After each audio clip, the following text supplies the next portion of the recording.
riders in a small little track. Yeah.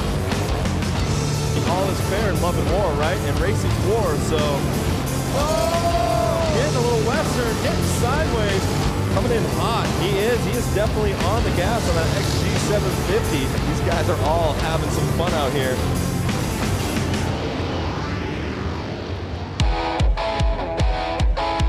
The epicenter of motorcycles, Milwaukee, Wisconsin, will tonight get invaded by every bike imaginable and by riders of all skill levels who have all traveled to UW Milwaukee Panther Arena.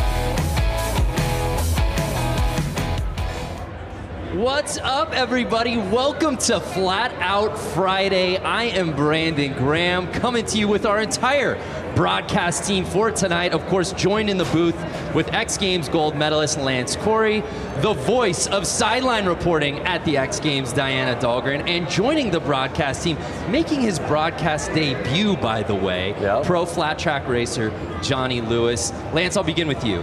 You've been here since year one. You've seen this thing grow and evolve. For the uninitiated, what is Flat Track Friday all about?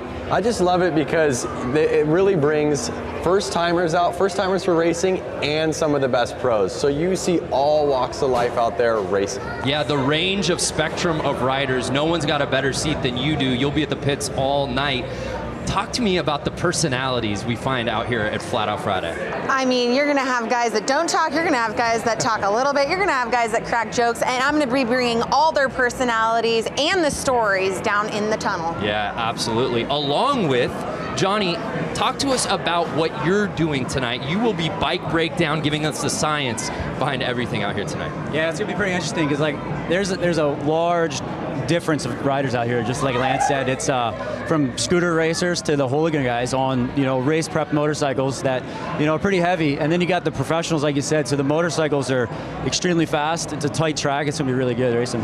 Every bike you can think of, every racer you can think of, complete mayhem coming to you now. Let's start racing. The fans invading UW Milwaukee Panther Arena, getting ready to watch absolute mayhem take place on this 1/16th of a racetrack, Lance Corey. Over 15 different classes of racing we'll see out here tonight, beginning with right there, the JV semis will be kicking things off. At the open amateurs, we have the women's main, scooter main, PW50, that's what the bike I started on right there. Oh, little 4-year-old Lance? That's right. The Booney main, that's my favorite right there. Expert main. And if you've never watched this before, you're going, what do all these things mean? Don't worry about it. We got you covered. Obviously, we've got Lance here in the booth. We've got Diana down on the course. And of course, we have Johnny Lewis breaking everything down for us. Johnny, how's it going down there, man? It's pretty loud. So Johnny will be reporting to us live from the course all night long, giving us the behind-the-scenes access on everything. Talk to us about this opening class, Johnny. Man, there's a lot of guys out here. They had to split the classes. There was 100 riders down to 3 classes, and this is the JV class. The guys are relatively new to flat track, and we just kind of got into it, built a bike, and now they're out here racing. It's pretty wild to see them out here to opening the show. Yeah, well said, man. We'll be coming to you all night. So Lance, we've kicked things off, bud. Racing's looking good already. These guys are they're already warmed up. They've been out there racing all day to get these lap times. Now, talk to us about this course and the setting for those who are just tuning in for the first time. What makes this course so unique here at the arena? So what's incredible is, to my understanding, it's a hockey arena. Right. And before this was set up, there would have been ice out there, obviously. There is not ice out there right now. But there was ice at some point. Oh, I see, but so not now. when they take all that away, the concrete is shiny and it is slick. It's like being in a big store where it's kind of like slippery, actually. Okay. So they end up spraying Coke syrup down, and they let it kind of dry, and it gets really tacky, almost like being at one of those gross bars or something where your feet I have no idea what you're talking about. Your feet kind of stick to the floor, They do that so the tires actually have some traction. 1 lap to go, you see, and there's the checkered flag. And again, we talk about the dimensions of this track. This stuff is at a torrid pace. If you've never watched Flat Out Friday, if you've never seen flat track racing on this scale, don't blink. No, it's incredible. It's almost like racing little mini bikes inside of your garage.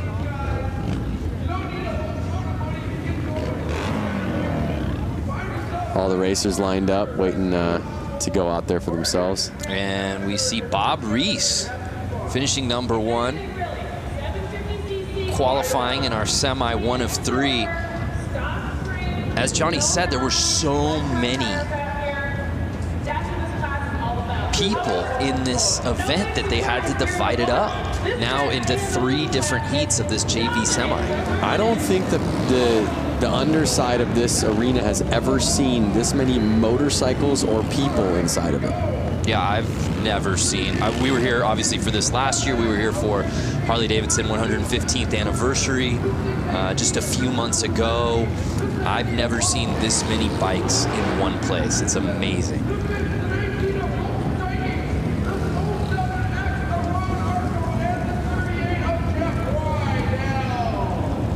There's a great shot at our track here at the starting line. And one thing you'll notice as we get through these classes, right, Lance, is there's so much differentiation in bike.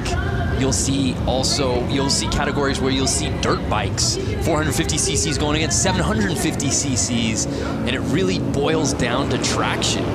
Yeah, you're going to see all of these guys out here right now. They're all on the Sportster platform. They're street legal bikes. That's kind of what makes it a hooligan class. And they're heavy, and they don't have much room to get these things to turn, so it can get squirrely. So this is hooligan JV semi 2 of 3. Oh, like that. 2 bikes down already. Pardon my getting on top of you right there, but no, that's what it's all about, and that's par for the course here on Flat Out Friday. I got excited to call that out right after I was saying you're going to see some squirrely riding. You can see them with the yellow flag out. That means some riders are down on the track, so kind of take it easy. And you can see all the riders kind of bunching up because of that yellow flag. It forces them to slow down a little bit, to be careful so they don't hit somebody on the track. So it gets the race a little tighter. Right there, you see a pass. Yeah. And we'll see Rydell in the lead right now. Is anyone going to catch him? 2 laps to go. No yellow flag out anymore, but the white flag is out. 1 lap to go. And now he's lapping people. Lappers can be dangerous, though. And 38 Rydell with the claim, the fist pump. He went double fist pump. I saw he went left to right, back to the left. He's stoked. He's moving on. There's 100 guys here in this class. He's stoked to qualify. I would be too. The JV main will obviously go on a little bit later as we take another look at that crash.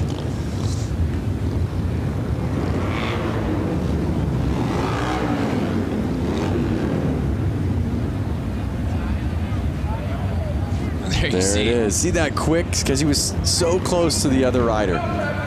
Quick flag change. And again, if you're just joining us, we're in the midst of our hooligan JV semi, 2 of 3. Jeff Rydell taking the win there, qualifying onto the main. Absolutely the jewel in the crown of motorcycle racing, hooligan racing, indoor racing, this type of racing in the United States, hands down. There's a little bit of everything here, and the focus really is on fun. Look how huge. And there we see the kits. We should, again, different types of bikes, different types of riders. I think the highlight for almost all of us here is beyond the dressing up of the bikes is the dressing up of the riders themselves. Yep, that's for sure. A night like this, they kind of throw on a costume. You see a man right out there in a tuxedo. That's your type of tux. In fact, I feel like that's what you wore to your wedding. It's kind of a full onesie tuxedo. A full sublimated tuxedo. It's like it's a glorious, it's not a tuxedo t-shirt, it's a tuxedo onesie. Yep. But again, that's the cool thing about this class. I mean, these are their bike. Look at the bike closest to us. Oh, and a guy pulled in front of him. But look at the guy closest to us. Yeah. He is actually, you could see his speedo gauges on his bike. This is not a race bike. This is a bike that he takes to work and back, and he wanted to race. It's so cold outside. He's like, you know what? I'll race the race just so I can ride my motorcycle inside today. Oh, and it was 69 getting the whole shot. Nice. Oh! But he's cut on the inside by 00, the Tux man. Can Brandon Gonzalez get back up there to 00? I see the yellow flag out, and Brandon gets him.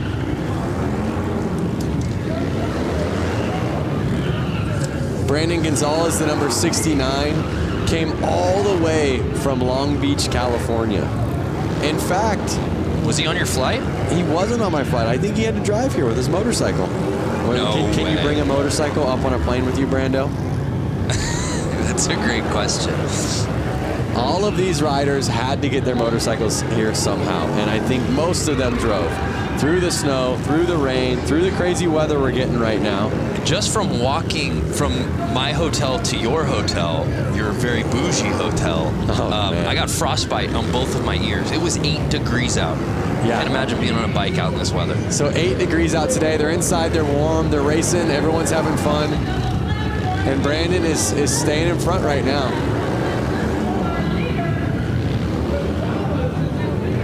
Now let's not forget, everyone here in the stands and all these riders, a lot of them are in town because tomorrow we're having the Mama Tried show. Right. A rad motorcycle show in the heart of downtown Milwaukee. And that's really the genesis of this entire weekend, and a byproduct of that is this race because the community as a whole had been coming out here. Yeah, I mean, it just happened naturally. I think the show was already going on. People were in town. People wanted to ride. People wanted to race. It was so cold outside. They said, hey, let's rent one of these arenas and let's all start racing motorcycles in there. They were letting their kids race. Everyone was racing. And you're going to see that tonight. You're going to see 4-year-olds out there on this track racing. Brandon Gonzalez, as you said, left no doubt about it. Even with the stoppage, returning for the win. He'll be moving on. So there you see Brandon Gonzalez qualifying.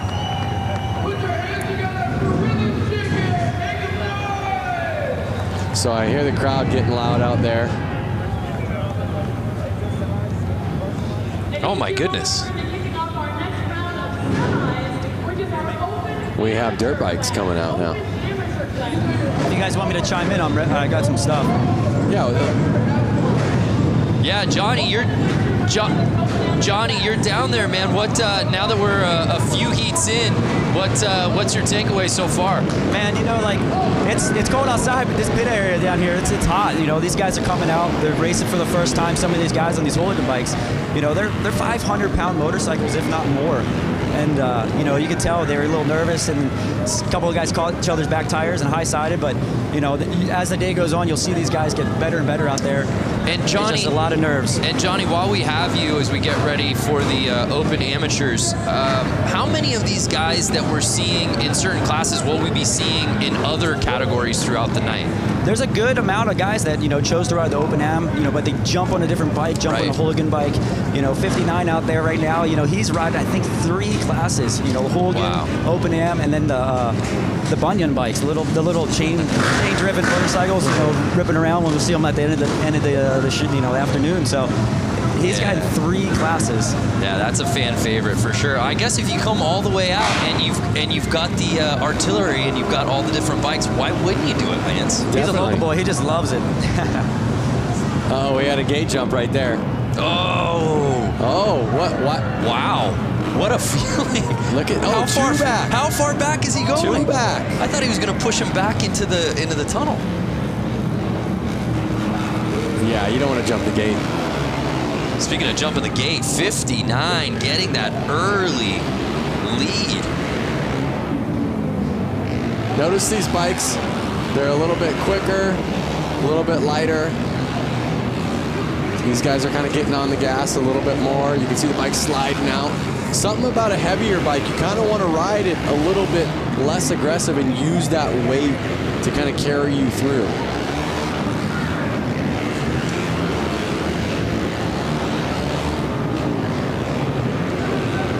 So Kilkenny leading the way right now. I mean, you can see these guys, they're probably getting kind of lost on where are they in position. Right. The guy in first is all of a sudden passing you, and you're going, was the guy behind me that fast, or am I getting lapped already? Right, it's such a small course. Depending on your start, you have no idea where you are when you're riding this thing. And that's what we say, and you even talk about the concept of Flat Out Friday. Obviously, somebody's going to win. Somebody's going to come in second, somebody's going to come in last place, but that's not the premise of that. This isn't what Flat Out Friday is about. No, Flat Out Friday is definitely about getting out there with your friends, riding, and just kind of having fun, banging bars. I love coming into a corner with your friend, and sometimes you can hear your friend yelling, "Yoo!"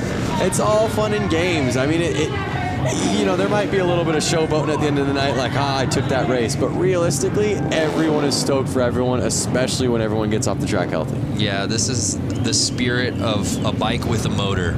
I don't care what your background is, where you come from. When you come here, you're a part of the community. And harder to find anyone or any place that's having more fun than Flat Out Friday here at UW Milwaukee Panther Arena. Man, we're moving. Open Am, semi 1 of 3. There you see it. Notice how much time difference. So first place actually got 15 seconds ahead of second place. Wow. That's probably a lap. You could see the rubber getting on the track. We should send it down and see how sticky the track is right now. We should just have you walk. You want to just go walk a lap? No, but we have guys down there that can. No, I think you should. I think you should do it. I want the Boonie bike. If you guys haven't seen the Boonie bike, you've seen the Boonie bike. I've seen the Boonie bike. If the people watching haven't seen the Boonie bike, that's my favorite class. It's a little bike with a lawnmower engine in it, no suspension, barely. I don't think they have any brakes, and they're ripping around this track. That's the one that looks the most fun to me. Semi 2 here in the Open Ams. There you see our lineup. Some familiar names in this one, Lance.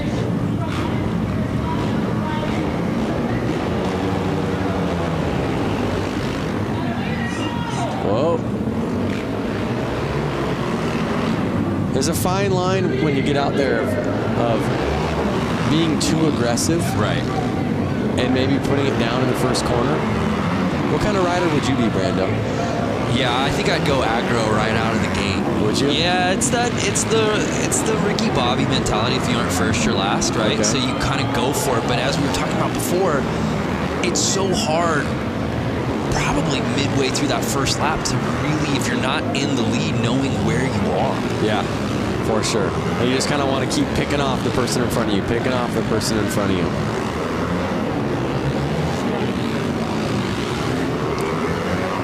Notice how far they're able to lean these bikes over on the concrete. They're really leaning them over far. I mean, the foot pegs are touching the ground. That was some racing right there. Yep. And I tell you what, if they don't stay in those black grooves on the track that they've been starting to make, it's a lot slipperier. So they're trying to stay in those locations so they know their tires are going to hook up and have some traction. Unofficial results. E. Brewski, there you see. Might be Brusky, but I like Brewski. Yeah? Yeah. Hope he's cool with that. But some impressive racing from him right there in our Semi 2.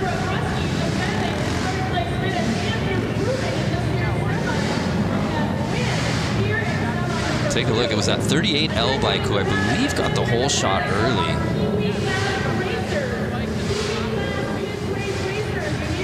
And then Brewski really making his presence known.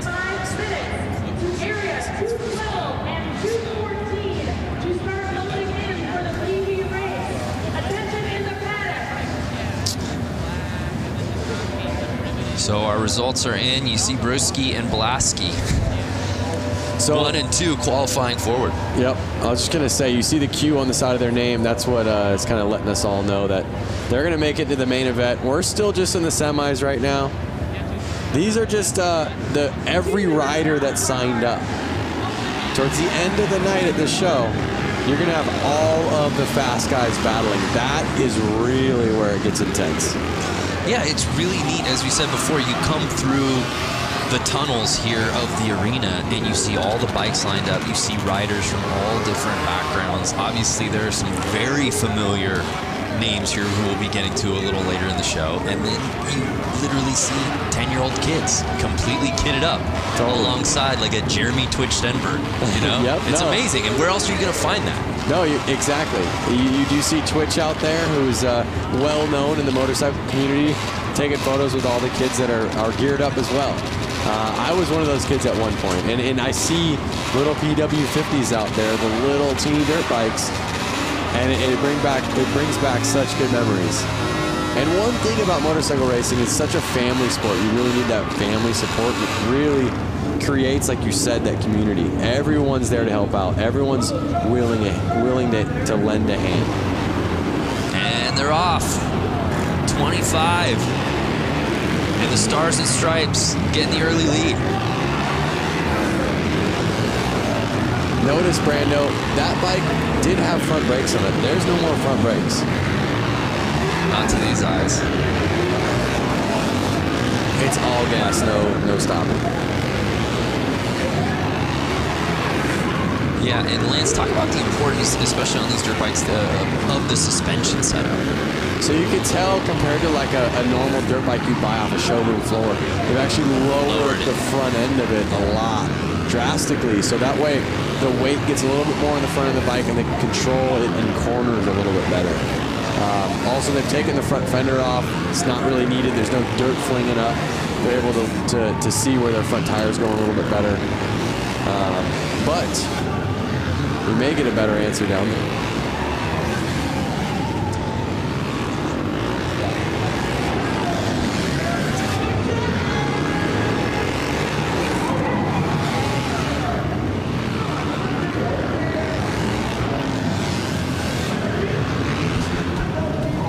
So the unofficial results are in.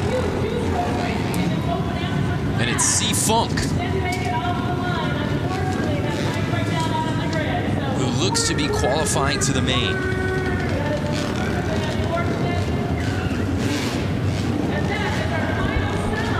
Johnny, can you hear us?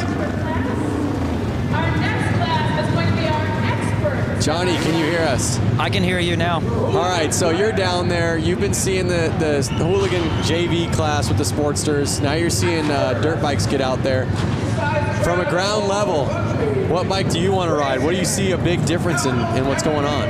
Man, I'm partial to these hooligan bikes. You know, they're big machines, but you know, around this little track, they look like a handful, and I'm always up for a challenge. So, you know, these guys getting out here on these big heavy motorcycles in front of a big crowd like this is, you know, it's pretty amazing. You know, like I'm pretty stoked to see these guys doing it.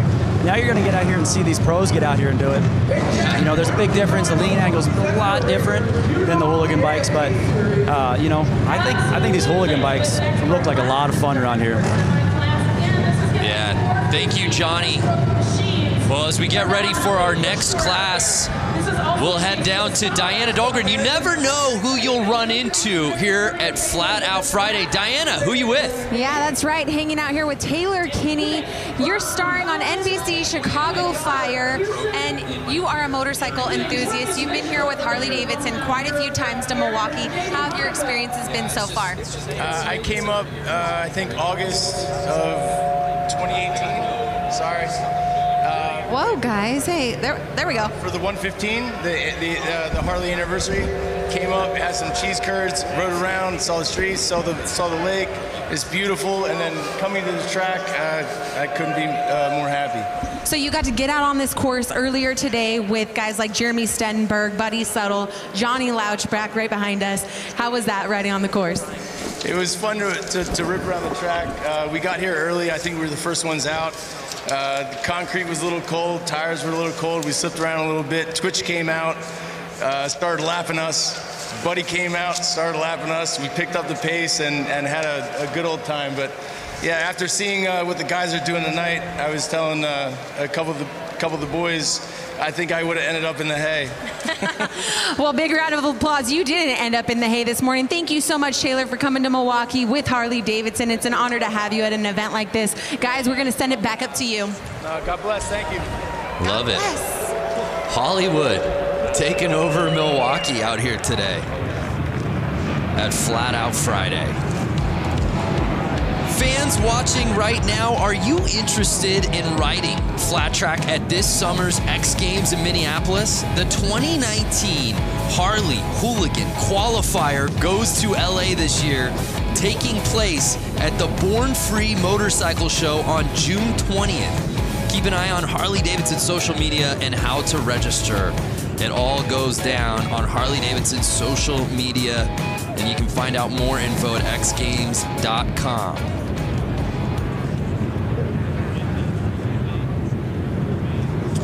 So we move on to our next class, the Expert Semis.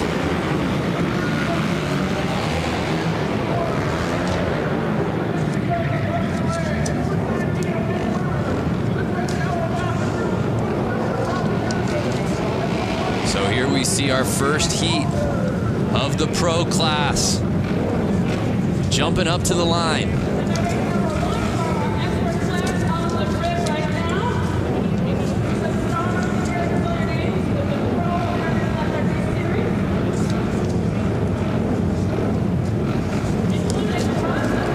Here they are. The racing's about to heat up. Yeah, no doubt. Here we go, and they're off. Notice that he's got a piece of carpet on his boot, Brando. That carpet on his left boot right there, so his foot doesn't actually stick to the ground. The ground is so sticky, like I said, his boot would actually get caught. It would rip his foot back if that wasn't on there.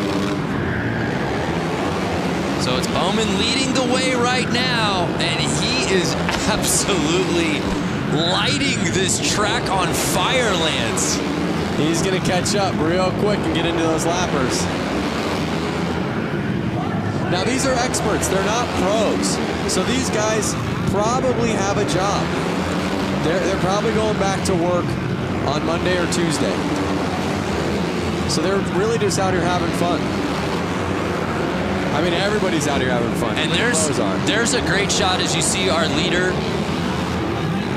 So many of these riders, the setup, especially on their foot, the boot that's hitting the ground, as you can see, taped up to the max. It looks like he's actually got a little piece of carpet on there.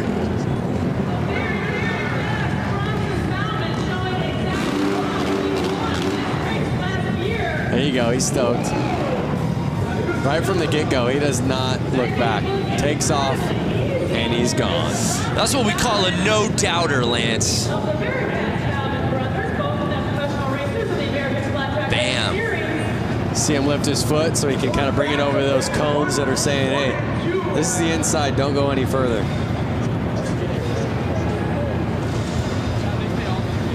Well, Johnny, now that we've got the pros out there, as we move on to semi 1 of 2, there it's officially in the books. Bowman, Gunther, Lang, Weimer all qualifying. It feels like the racing got a little elevated real quick, Johnny. Yeah, it did. You know, if you watch, Bronson Bowman out there, they actually have their left foot peg off because they're laying the bike down so low that it would rub the foot peg. Some guys even opt to take shifters off the hooligan bikes because the cases are so wide. So, these pros now, they're just laying the bikes down so low, getting the direction change. It's pretty amazing to see them out there doing this on a track that's 100 feet from inside to inside.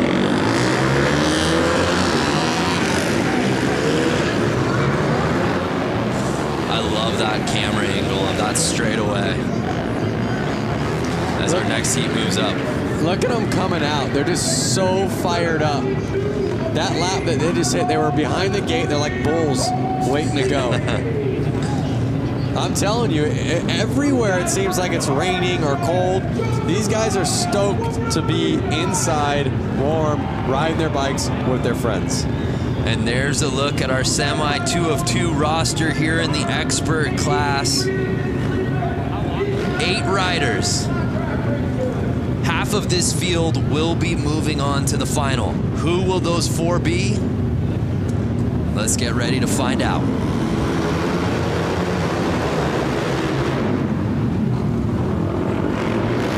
Looks like the inside rider always keeps getting the jump and staying in the lead. Yeah, so it's 229 going wide to inside. Can he fend off the field early in this race? So to my knowledge, they basically all had to time qualify during practice to get what qualifier they're in and probably their gate pick. So usually the fastest rider gets first gate pick. And so that's why we're seeing the guy on the inside. He's choosing that line, and he was also the first one to choose it, and he was the fastest one in his class. That's kind of why we're seeing him be able to take off and lead the race and win the race in the last 2 classes. So it's Mishler leading the way, the 69 polka dot kit. Can Monaco catch him on the final lap? No, and it's Mishler taking it. And it looks like Weiss might have actually passed Monaco there on that final lap.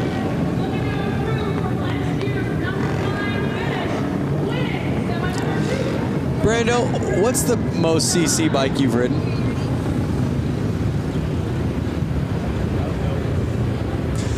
Oh, let me look back in my lifetime.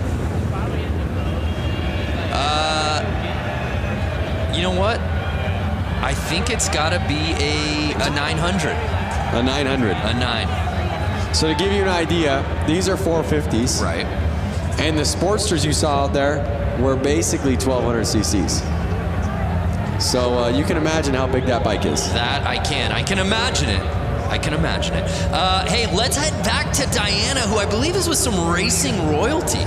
That's right, racing royalty. If you guys watch the flat track series across America, you've seen Sammy Halbert, you see Jared Vanderkoy, and they are here tonight. Give a huge round of applause for these amazing, talented riders. Now, Sammy, this track is a lot smaller than what you guys are used to. Walk us through what you guys are going to do here tonight. Yeah, I love racing these little indoor short tracks. I grew up racing indoor short tracks, and you know, they call me Slammin' Sammy for a reason. So we'll see if I have to pull out the slam tonight. You know, I'm not afraid to if I have to, but you know, I know it's, you know, after watching the main here last year, I know you got to play your cards right. There's a lot of lap traffic in that 35 lap main event, so we'll see what happens. Just happy to be out here racing, putting on a show for the fans, and representing for Harley-Davidson. So, Jared, come to that. Has your teammate ever gotten dirty with you in the corner? Has he knocked you down? Has he slammed you a time or two? Yeah, we've had our run-ins in the past, but not as of recent. But yeah, it's going to be a good event, so I hope you guys all enjoy it. It's going to be a good time. So thanks, Harley-Davidson, for having us out, and everyone for coming out here, and hope you enjoy. You guys give a huge round of applause. Jared Vanderkoy, Sammy Halbert, you guys are amazing. Thank you so much. Guys, back to you. How about Sammy just saying, hey, I'm ready. If I got to throw up elbows side to side, I'll do it. Yep. They call me slamming for a reason. I'd be a little worried to be in his semi. All right, here we go. Sammy, of course, needs no introduction on the flat track, American Flat Track Series, of course, X Games as well. But I want to say something. I stand corrected. The experts have pros in the class. Correct. So I'm not sure if every single expert is a pro. Or can an expert be an expert without being a pro? And can a pro be an expert without being a pro? A pro, of course, is an expert, but an expert isn't always a pro. Is this a riddle?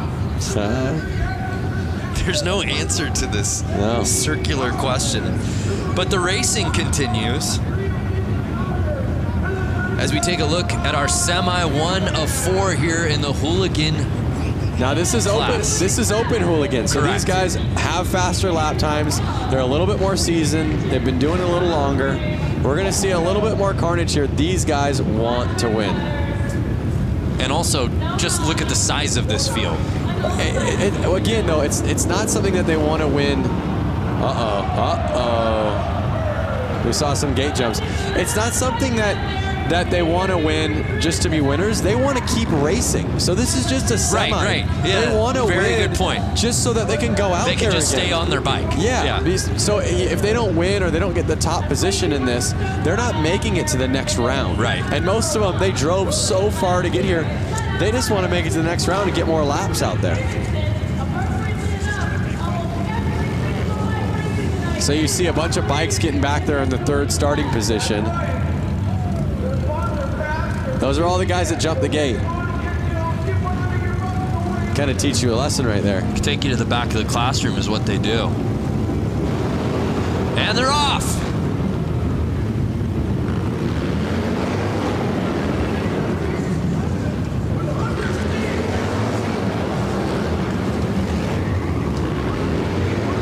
And it's early. It's Clements leading the way, trying to hold off Young and Carlson. I know Clements himself traveled all the way from California to get here, so he wants to stay out there. He wants to keep racing. And is there a better outfit early on than Carlson's tassels? I'm getting a very Lloyd Christmas briefcase money look. Oh, he's in the lead. Yes! He grasped the lead with the tassels. You would think that would be a hindrance, aerodynamically speaking. I think that's something like, I'm the man. Watch out for me. You gotta be pretty tassels good. Is bold. You gotta be pretty good. 100%. But here they are getting into lap traffic, and this could cause some problems. Final lap. And there it is. Checker flag is out. Clements with the win. He's going to the final. Some great racing here in our first Hooligan Semi. Oh, wait a second. It says Clements to the win, but I think it's reading wrong. I think so too. Again, those are unofficial because it's the 45X that I stand corrected. That was leading the way. How about that? There was the pass. You want to talk about breaking bread? Number 2 coming up, the 142 of Danny Howlett, the 67. Again, some guys will wear the tassels to be noticed. Hey, look at me. Yep. And other guys are just that bold. I think he had a little mixture of Benny Carlson. It was Benny Carlson that wins it. And notice he's the only one that's going to qualify. Jason Clements, all the way from California, is turning around. Less than bragging rights, he doesn't get to go out there and race again. Got to bring your A game in these semis, Brando. Yeah, well said. The show must go on.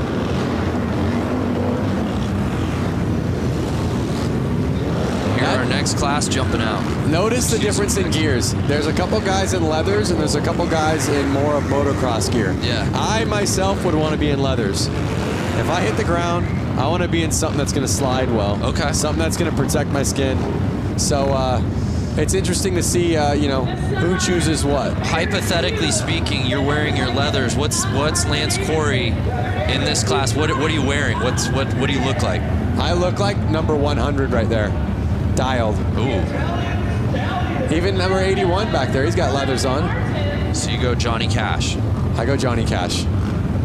I would be in a Harley-Davidson jacket and chaps. Well, we'll have to get you out next year, Lance.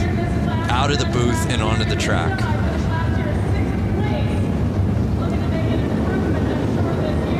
Oh, that was some jumping. So he wore leathers, he was there with the protection, but he was a little too anxious. Well, and you think about it like this, Lance, right? Most of these guys have been getting practice laps earlier in the day, and there was some racing, some qualifying even to get to this point before we even went on air. But a lot of times now it's getting to sit and wait, right? You've been waiting for this moment for your name to be called. Adrenaline is pumping. Yep. Can you really fault these guys for false starts right out of the gate when they've just been waiting? No, you can't. There they go. That looks like a clean start. 142 with the whole shot. Holbus in the whole shot, and he was again on the inside line. You're seeing that inside line pay off well. Will he cling to that top spot, though? Let's It's looking promising so far.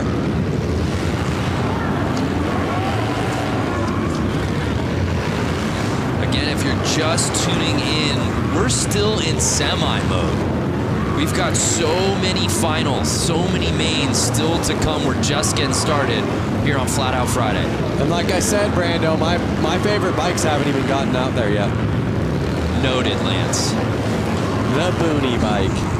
The bike that's in your shed, that your parents had, that you pull out and you clean off and you pour some gas in it and it starts right up. I can get 70 miles to the gallon on this hog type of bike. You love that movie, don't you? Yeah. It's the only movie I've ever seen. Dumb and Dumber. So Holbus on final lap. Can he hold on? Oh. And he held it.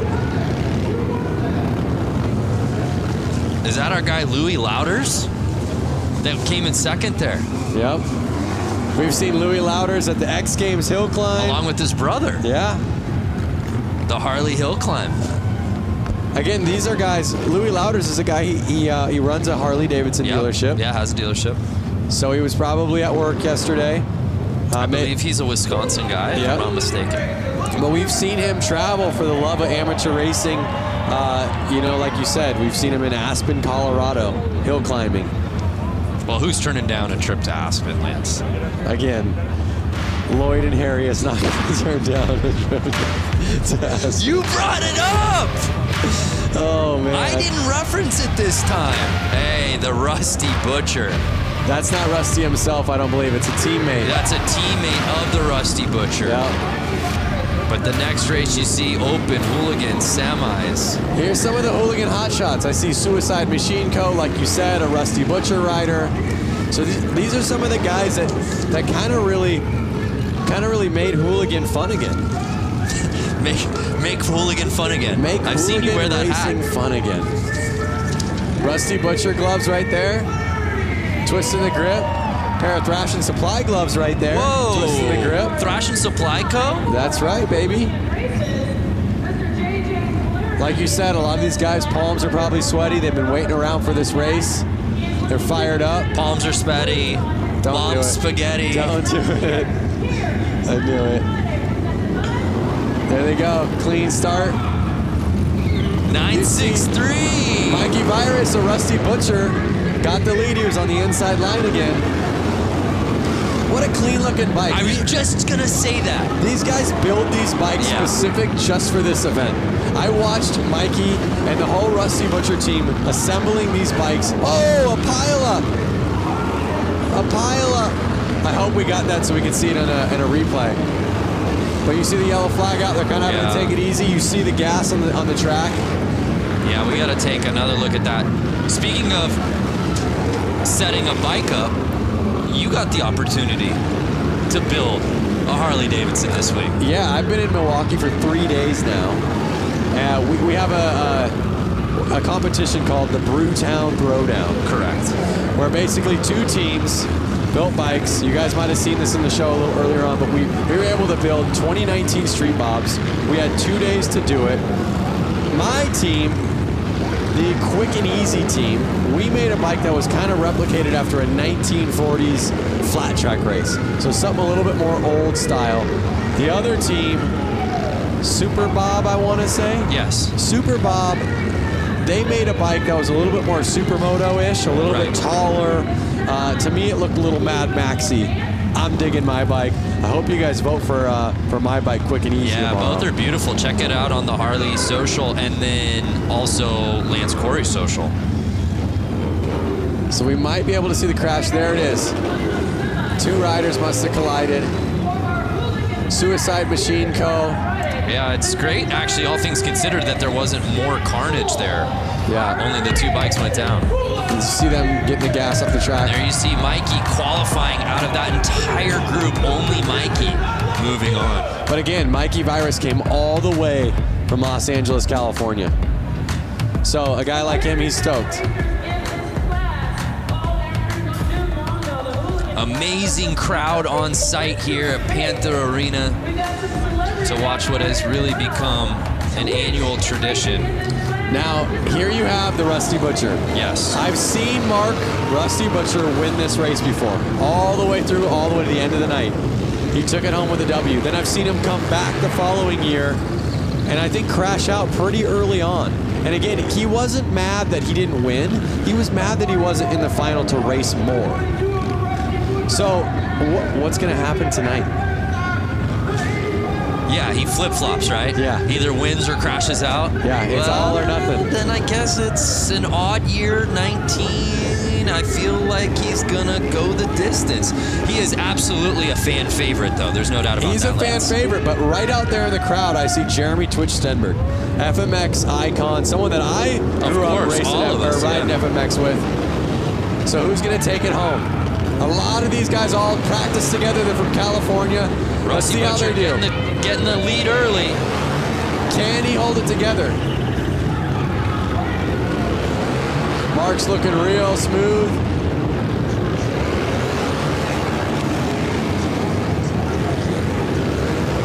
He's looking confident. He's got his eyes on the prize, but you see a couple riders on his tail. They want that position. That is the position that's taking you to the final. Are they going to go easy on him? Are they going to throw a tire in? Are they going to take him down? But we got a battle here midway through this race. Oh! No! Mark the Butcher goes down and it puts Buddy Suttle into the lead. Buddy Suttle taking over the top line, but no, Bush taking the lead from him. Wide. They're coming into Mark now, who's a lapper who was just in the lead. Final lap time. Will Bush hold on? Looks like Bush has got it.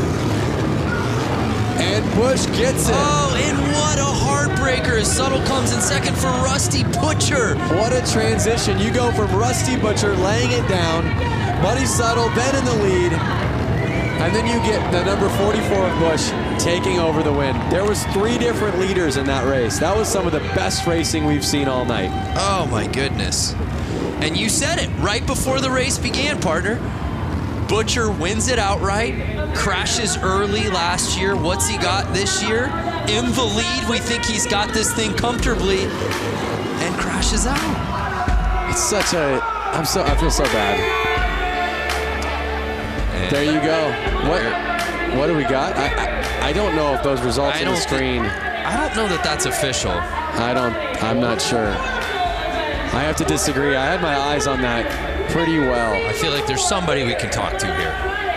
Please put your hands together because there is going to be a wedding taking place. Well, before we move on to our next race, here's a word from our Diana Dahlgren.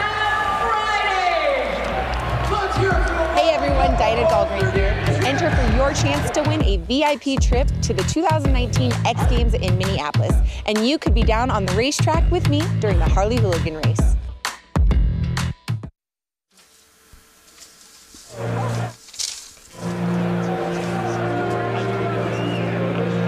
Check out the kids down there. On bicycles, pumped up. They got their helmets on. They're ready to go. They've got more energy than the older guys, huh?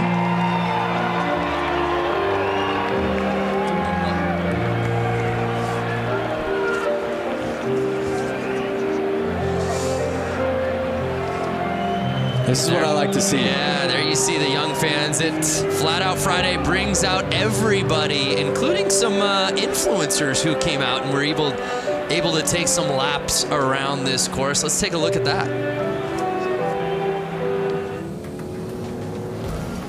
The track feels really good. We got a little practice in there. It was fun. I grew up racing motocross, so it was cool to do this. It's something different and something I definitely want to do in the future more. It was fun just to go out and get a couple loops in, watching these guys follow lines and get a feel for the track. It's my first time actually even touching concrete. I've seen so many videos of everyone barely scraping their primary and eating it, so I was trying to be cautious out there as much as I could. It's pretty tacky, but it will spin a little too, so I think it's exactly what you want. It was awesome riding with these 2 big trees. But I honestly think we got them. Yeah, I got to keep it on 2 wheels and yeah, not crash. I got 100 cheese curds on Buddy to take the whole thing.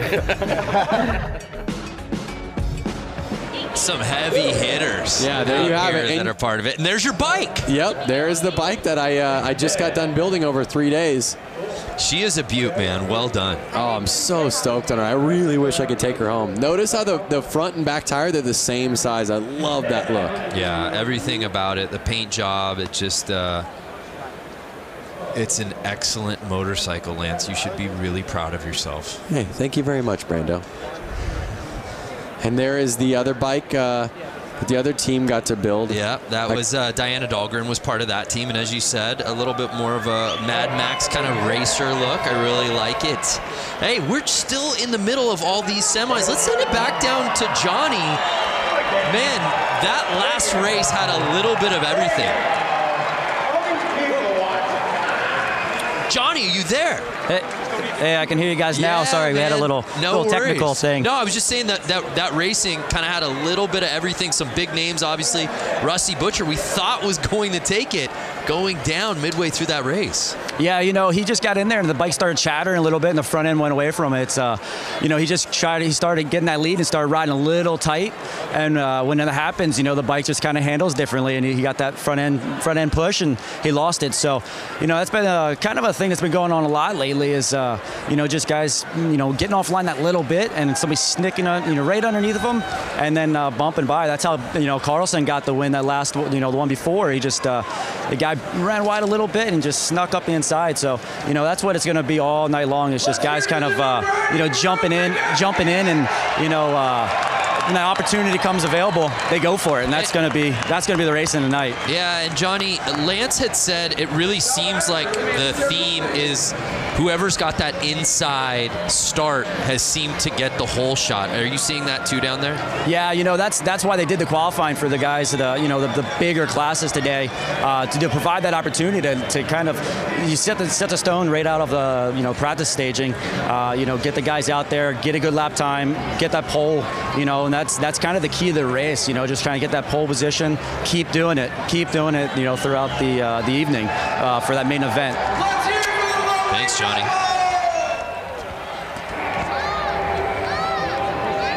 Packed house out there, tons of energy. Love it. Hey, fans out there, make this your year to ride. Learn from the experts and get 50% off the Harley-Davidson Riding Academy new rider course with the code RIDE50. It's a limited quantity available. The offer ends March 3rd. That's 3-3. Visit h-d.com/learn-to-ride for more details. Make this the year, Lance. Make this the year you learn to ride. Oh, I'm loving this. We got a different type of bike hitting the course out here now, Lance. That's, now that I have a kid and you have a kid, I just taught my daughter how to ride a bicycle. Is she not out here? My daughter is 16 months old and she's out there. She's in the bear costume. I want to bring my daughter out with one of those kick bikes. My daughter doesn't know how to ride a pedal bike, but I know she would kick a lot more butt. Your daughter's 2 years old? 2 years old. And she's already riding a bike without training wheels. That's amazing. Speaking of parents and people with kids who ride bikes, Diana Dahlgren, I know you got a little one yourself. When's he going to get out here and ride? 2 years old. He's actually in this teddy bear costume that you see lined up. You know, he's the most massive child on this line. I don't know. I feel like Hunter's going to, you know, take the teddy home for the win. So all the little cats out there, and it's the bear taking the early lead right out of the gate. I feel like there's an adult in that. Oh, how about going the outside to take the lead? Notice how he's keeping the pedal up.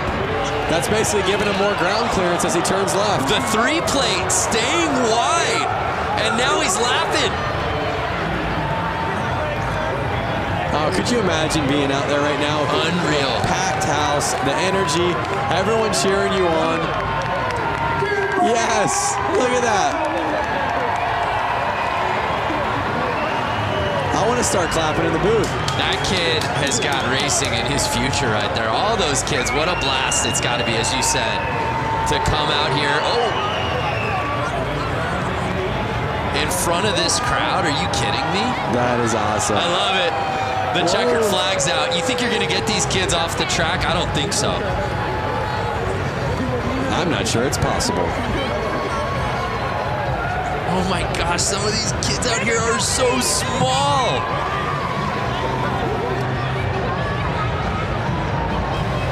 Speaking of kids and bicycles, Lance, I know you just got a new bicycle. I did just get a BMX bike. I grew up riding BMX bikes my whole life, which I'm sure these kids are going to do. I'm sure most of these people racing have done. Most people in the stands. And it just was something that, it was like a calling of like, you need to kind of go back to what you did as a kid and find that real organic fun. And did you find what you were looking for? I found exactly what I was looking for. According to your Instagram all last week, it seemed like you found it pretty much every day at the park. Yeah, I went to the skate park every day and had a blast. Look at that little kid cruising his little pedal go-kart.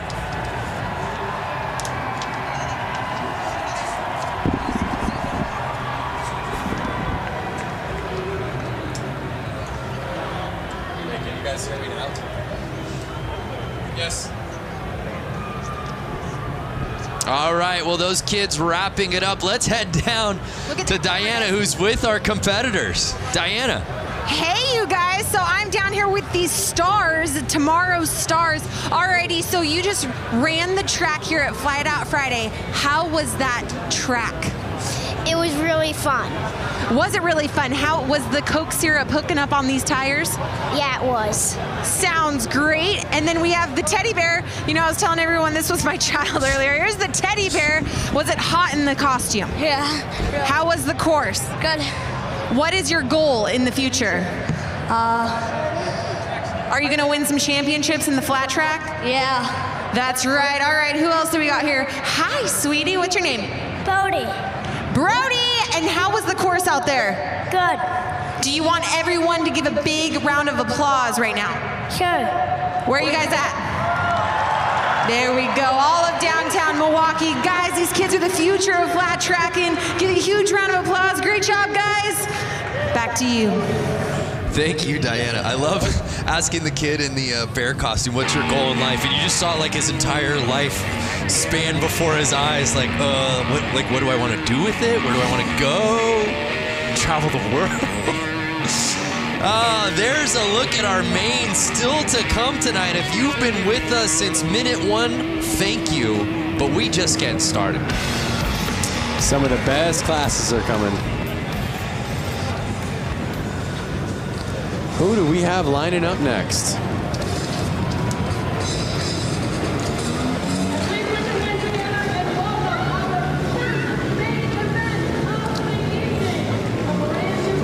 So here comes our new class, and I'm not totally sure yet. I'm gonna wait for the graphics to come on screen so we can all find out together. My paper says Mad Dog Maine. That's right. Mad Dog the Maine. Graphic. Mad Dog Maine. So I'm not sure the rules of Mad Dog Maine, but I'm seeing a lot of kind of 4-stroke mini bikes out there right now. All different sizes. It kind of looks like bikes that would be in the range of 80 to 125 cc bikes. So we've got 12 riders out there, as you see. You see guys, or you see people in sweatshirts. You see people in motocross gear. You kind of see, again, he might have just came right off the street and he's racing right now. There you see Sean Sheely was the top-ranked qualifier. What do we got, Lance? Someone must have jumped the line or something's going on. A little line jumping. Like a little tire kick from the dad shoes. You see that? And they're off. Oh, Sheely getting squirrely. Whoa. Can't take advantage of the positioning. And it's... Whoa, it's the track looks like it's getting a little slippery out there. You see the spotlight right there on number 75. Jacob McClutchin. I don't think that kit needs a spotlight, guys.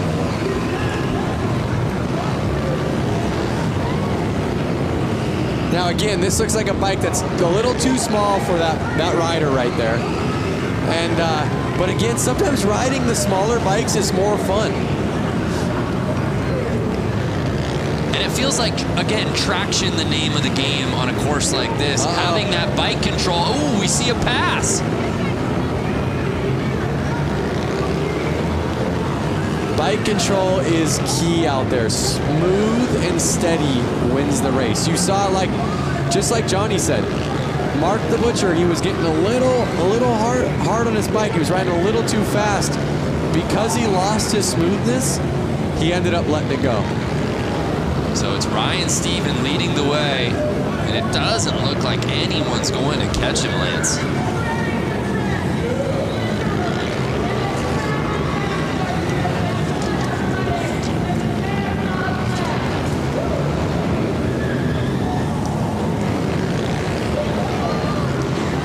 He's starting to lap. Some great racing out there. You're seeing bikes that are pretty new, bikes that are from, you know, the modern era, and I even see some bikes that are probably 10, 20 years old out there. It's interesting to see how the technology on these bikes hasn't changed much. Mostly visuals, mostly just the cosmetics, the plastics. So final lap, and it's Steven taking the win, at least unofficially, but to these eyes, you can pump that fist, Steven. Ryan Stephen taking the top spot, followed by McCutcheon, excuse me.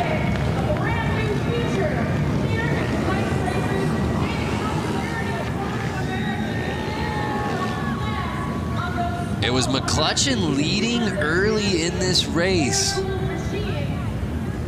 And let's see if this is where the pass took place.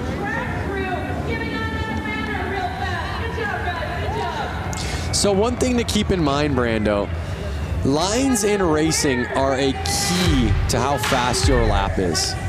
So basically, what is the quickest way around this track with staying the smoothest at the exact same time? So you can almost look at it as, if I walk this track on my feet, what's going to be the easiest way around it? Well, it would be on the inside, right?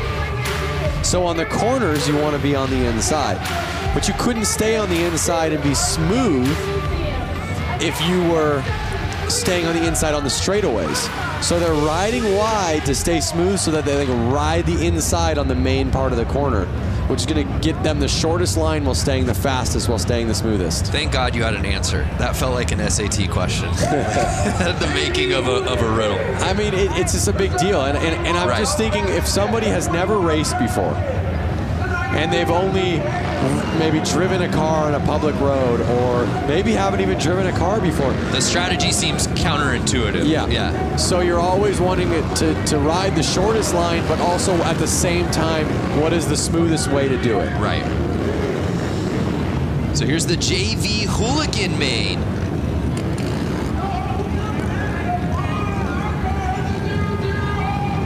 Some familiar names on this roster you'll see in just a little bit, headlined by guys like Bob Reese and Brandon Gonzalez, who looked so good early on this course this evening.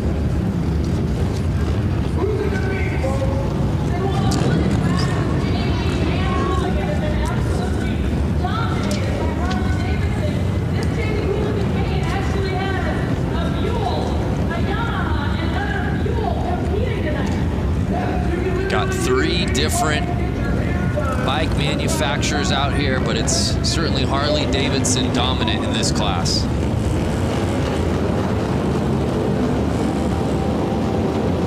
So just to give you an idea, I see the number 7 out there, Juan Arceo, right there on a black Buell.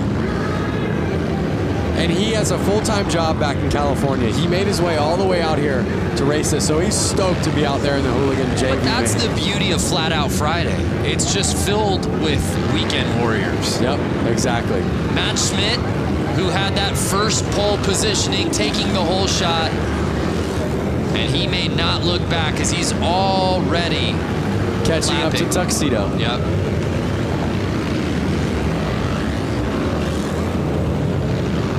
Lapper's pushing wide right there. Schmidt staying in the lead. Looks to me like he's going to run off with it. Still 8 laps to go. But Schmidt clearly knowing his way around this course. He's kind of already catching up to a couple other lappers. And you see that for those who haven't watched before already, the etiquette for some of these guys that are getting lapped. They're merely getting out of the way. If you're getting lapped and you know you're getting lapped, the nice thing to do is kind of let that guy by.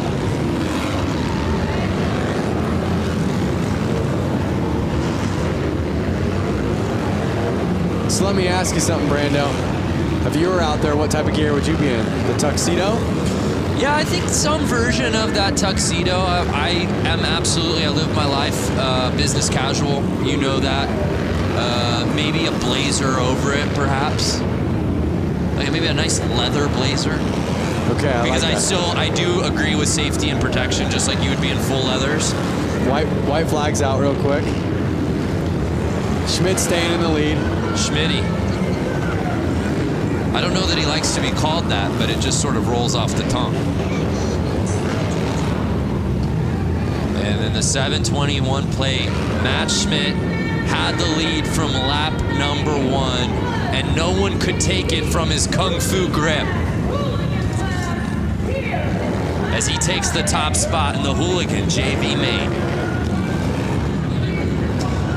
A lot to like about this racing, as you said right out of the gate, right before this thing began, about the strategy and how these guys handle this course. Matt Schmidt did just that.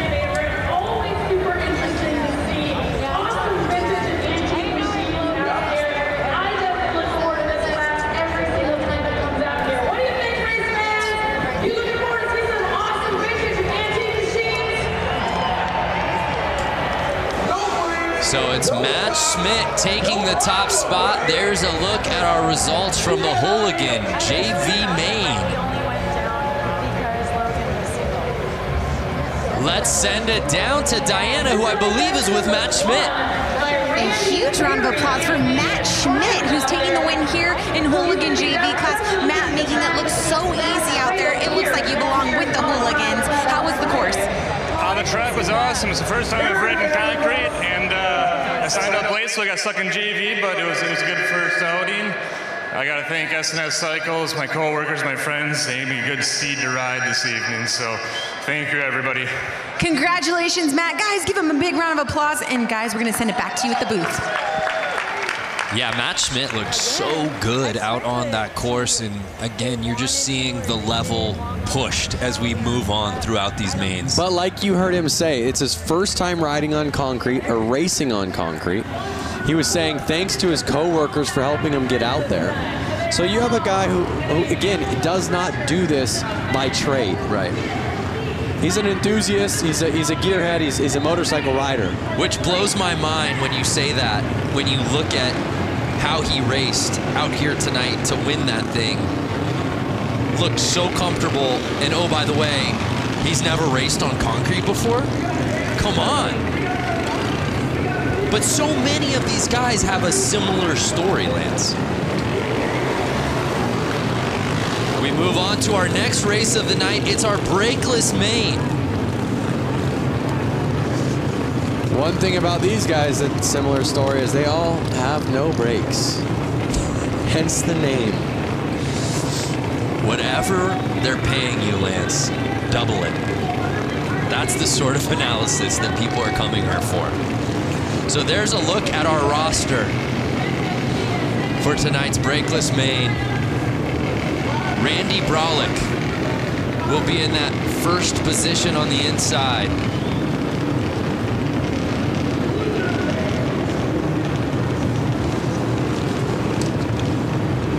You see him lining up right there.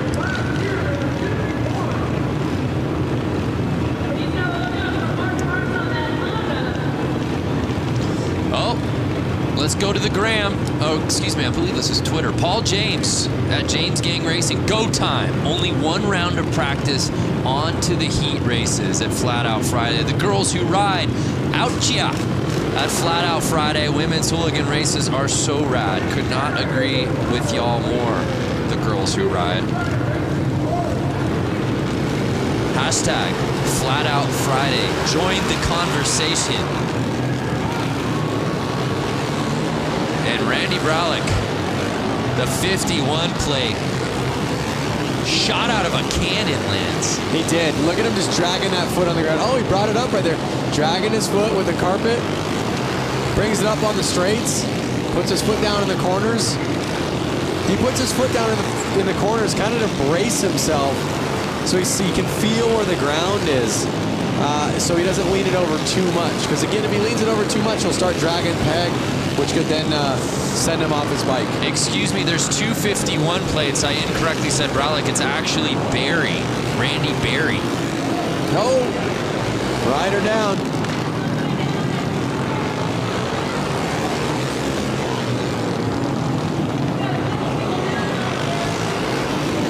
And the Stripes are able to get the bike off quickly there.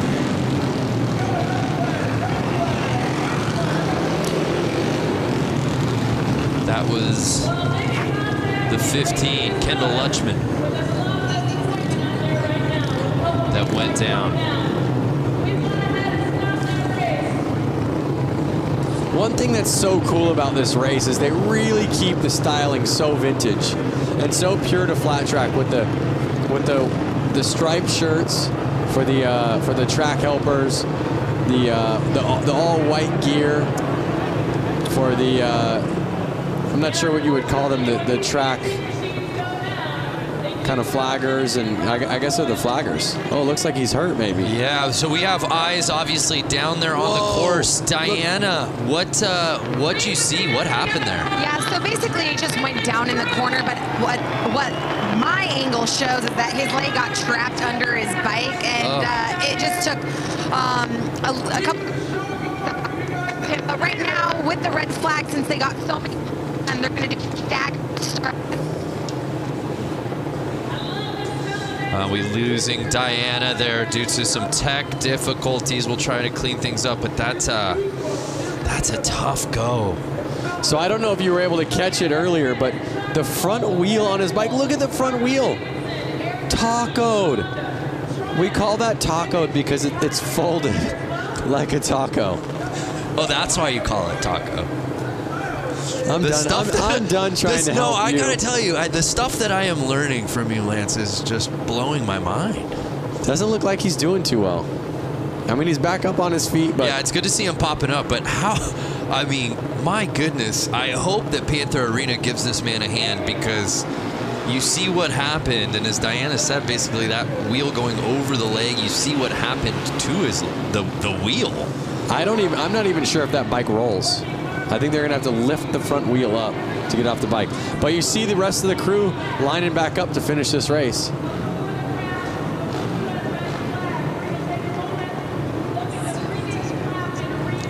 And well, again, let's. I believe Diana's. We're good. Technical difficulties out of the way. I want you to finish that thought from what you were seeing, Diana.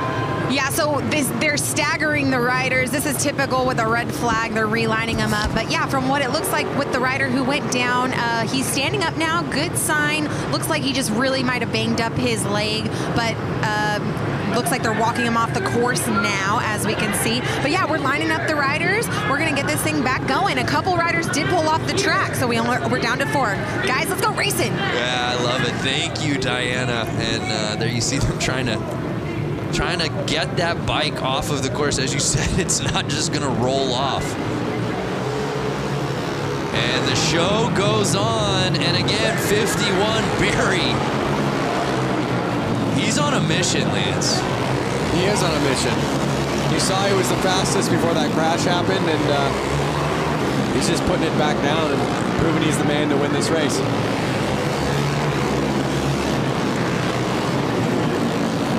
4 laps to go.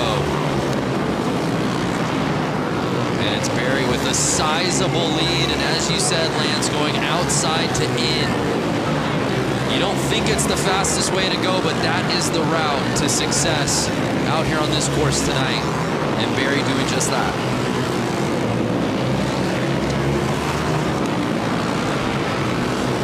There it is, white flag out. Barry's got 1 lap to go. He's looking at the checkered, and there he is. taking that main home, looking back at his friends. Big smile on his face. You can see it right through his helmet.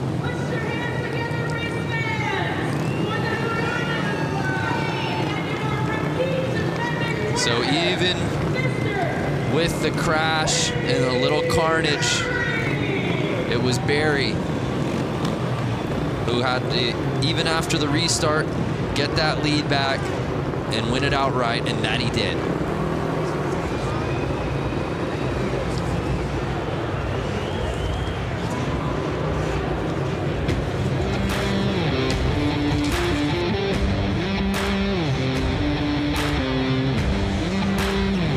So brakeless main officially in the books. One name I do want to point out, Chuck Dickinson. I don't know if you've seen Chuck around. He's always here. He was, of course, at the 115. Chuck Dickinson, 78 years old. Wow. Let's head down to Diana, who's with our winner from the main. A huge round of applause for Mr. Randy Berry, the number 51 that constantly put down a huge lead on the course. How was that track out there tonight? It was good. It's always a good race with the guys with the brakeless bike. A lot of crashing tonight, but I tried to keep trouble and just keep it clean. That's right, you did keep it clean. You maneuvered through the course beautifully with lappers and people who fell down. You got to give these young bucks some advice. Yeah, it's just really good to do it like that. So. All right, we'll give it up. Barry taking the win. Lance Brando, back to you. Yeah, thanks, Diana.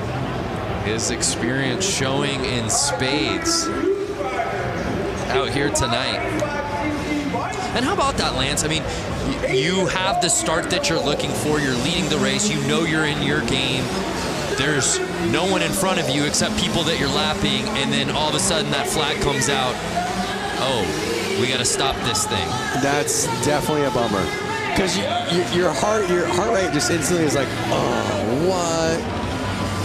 So it's definitely a bummer. I mean, but normally you're confident enough to go, you know what, I can do it again. I know I can lead laps. I know I can be in the lead. I'm going to do it again. And obviously, we saw that he did that. So from Randy Berry and the brakeless gain to the new class, the youth main. So one thing about all these youth bikes lining up, I can hear them, and they're all two-strokes, meaning they're all different style engines than the last ones. These bikes require their gas to be mixed with oil. They're all about 85cc bikes. You can hear it, you can smell it. Oh yeah. And a couple of Tidwells in first and second. It's Trevor Tidwell in the lead. His brother Tyler behind him. These riders have to stay out there for 10 laps.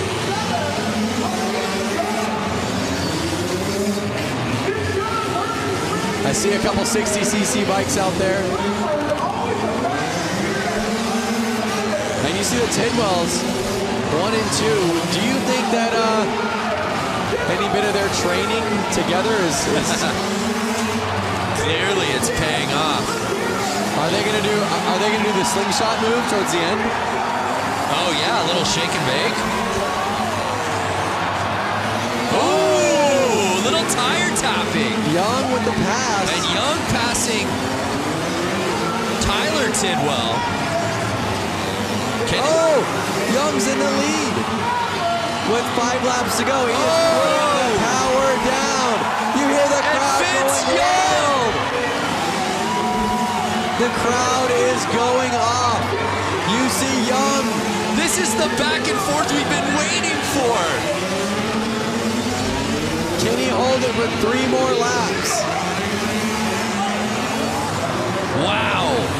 Vince Young passing Trevor Tidwell, and just 2 laps to go. Can he hold on? Final lap time.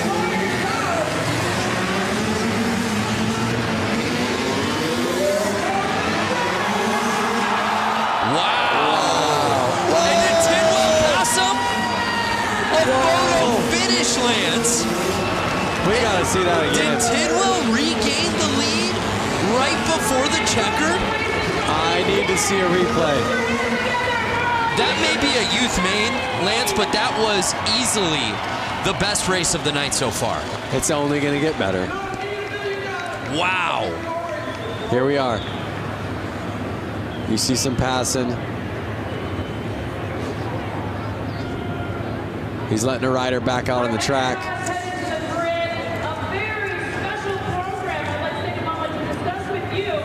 Let's see if we can see that checkered flag pass. Vince Young, not the Heisman Trophy winner from UT. It's YUNG. Here it is. Here it is. Look, look, look. And did he get him? I don't know. That's got to be a photo finish. And our results are unofficial. Right. I still think Young might have had it, Lance. I think so too, but Tidwell took the inside. We'll see. We're about to get our official results dropping. That was incredible. But regardless, what a battle between those two. What a race. I hope we see a lot more racing just like that. Yeah, absolutely. Trevor Tidwell was leading that whole way, and then Vince Young, with about 3 laps to go, taking the top spot, only to potentially have been bested by Tidwell, not on the final lap. I'm talking right as the checkered flag was being waved. Take another look. Young.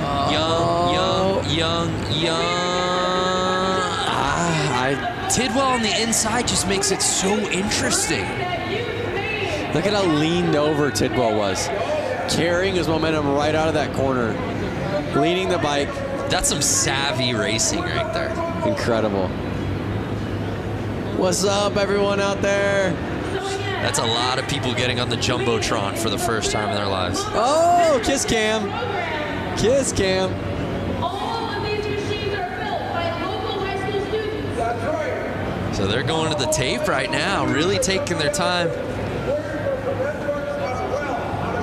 Who's your money on? I still think it's Vince Young. Some more social coming through. Bikes going fast. Zoom, zoom. Hashtag Flat Out Friday. I love it. Not Simone. Even got a little, she's got the cherry emoji in her handle. Watching Flat Out Friday on Blockhead Moto Channel by the fire. What better way to spend a Friday night? Dave Hoffman, thanks for spending the night with us.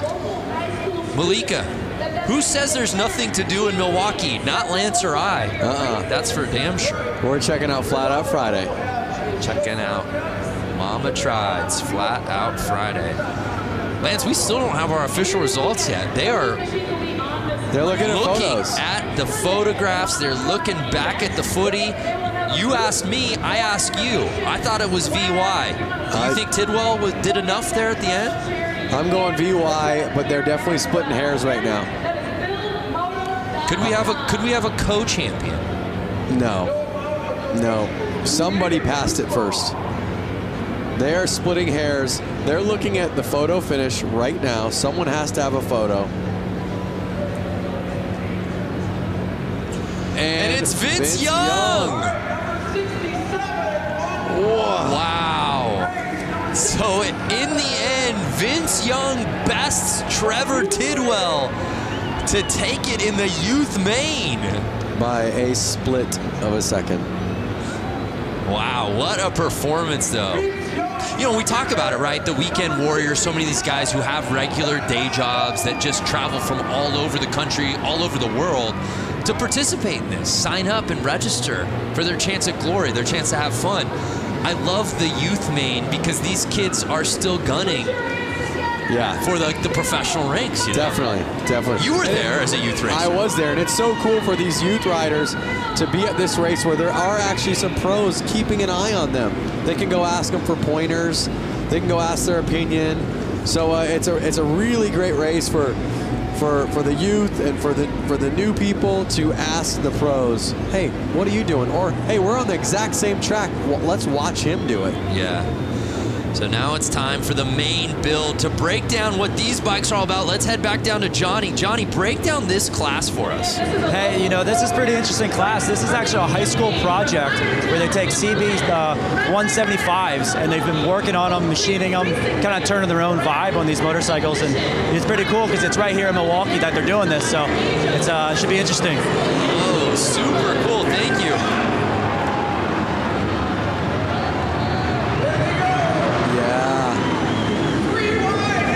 How rad is that?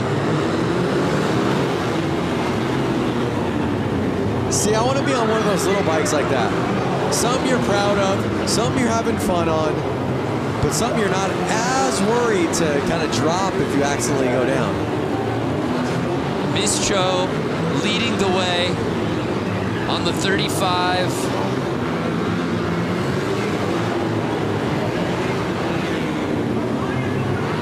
Oh, and it looks like Malinowski might have taken the lead.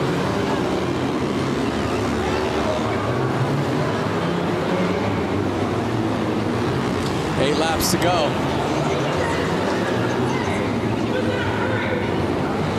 7 laps. The laps are just ticking away. These guys are riding pretty dang fast. Yeah, Ian Malinowski in first place.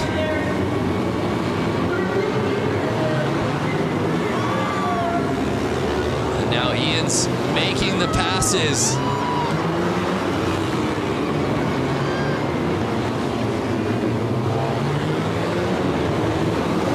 The story behind these bikes, the origin, and that's what the great thing about each of these classes, Lance, is each of these classes tells such an amazing story about not only the riders but the bikes and where they came from. Look at the forks on that bike. Bop, bop, bop. They're kind of bouncing up and down. That's too soft of a fork, and that's going to make the bike actually have a hard time getting traction in the corner. That's going to slow him down. Malinowski, I saw a bike backwards, is covering so much real estate. Hitting outside, hitting inside, making passes both ways. And takes the victory here in the build main. The number 83 winner racing for the Oak Creek Racing Knights. Put your hands together for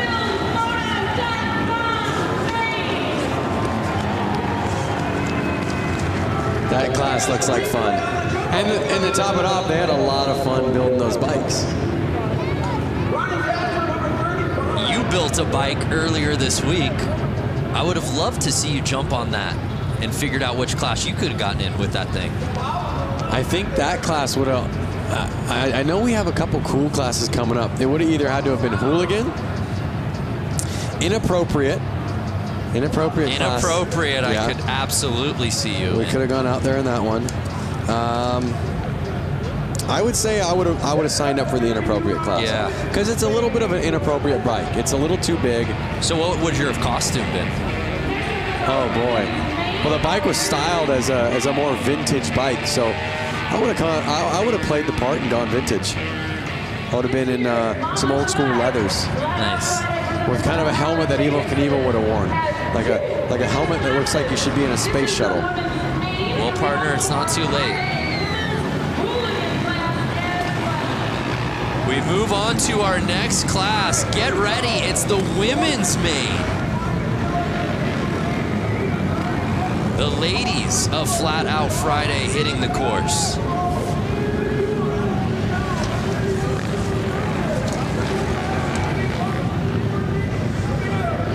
We've got 12 riders out here.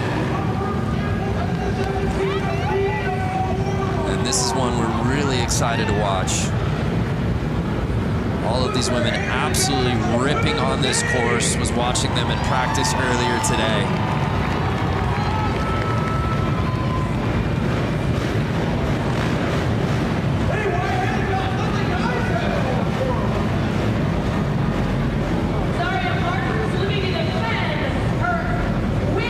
I see a lot of different CC bikes out there. CC's the cubic inch of the motorcycle, which the more cubic inch, the more power. But I'm seeing bikes that could be upwards of 450 cc's and then bikes that look to be somewhere in the neighborhood of 125 cc's. Yeah, let's bring in Johnny. Are you seeing that as well? Lance just talking about the variation in cc's in this category. Oh man, there's a big one. I don't know if you noticed the last bike that pulled up to the start line was a Honda Rebel. Still has the taillight on it, but then you got racer girls that race full time, like all season long. So there's a lot of really strong talent out here, and also a lot of beginners just getting out here for the first time. So we're getting ready to set it off for the women's main. We're having some troubles at the start right now. I'm seeing some gate jumps. I'm seeing some bike stalls. So I think it's their nerves kind of getting to them. And as Johnny said, you see it with hooligan racing. You see it at Flat Out Friday every year. Just so many different types of bikes, but you're at Flat Out Friday when you see a tail light out on the race course. Yep, getting bumped to the back. It was looking like she was having some clutch issues. She kept jumping the gate, but I don't think it was intentional. I think it was either nerves or it was something with the bike. Oh, there we are. Yeah, I'm seeing dirt bikes, but then I see a cruiser bike. Right, and that looks to be Zaria Martins. Oh, she has to be on the third line for those mistakes. They're off.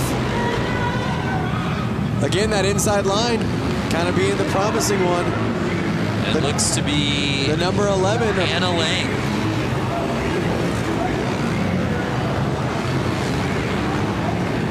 Anna Lang leading the way. Annie Wyman now taking the lead away on the 158 plate.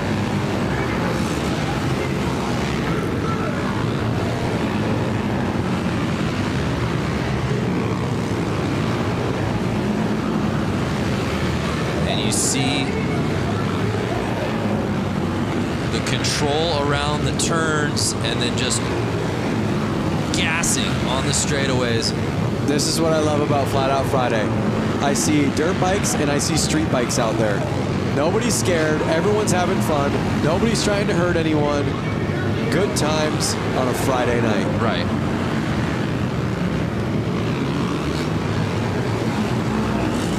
So it's Wyman still leading the way with Megan Funk right behind her. 4 laps to go.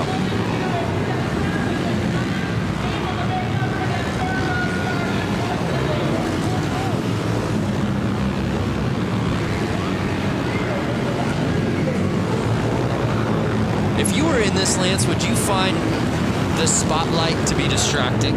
I don't mean that figuratively. I mean literally the spotlight being on the leader. Yeah, I know what you're saying. I think that you're so focused, you're so looking forward at what's going to happen next. Your mind is so in the race. The light, you're probably... Oh, no! She was trying to get that last lap pass.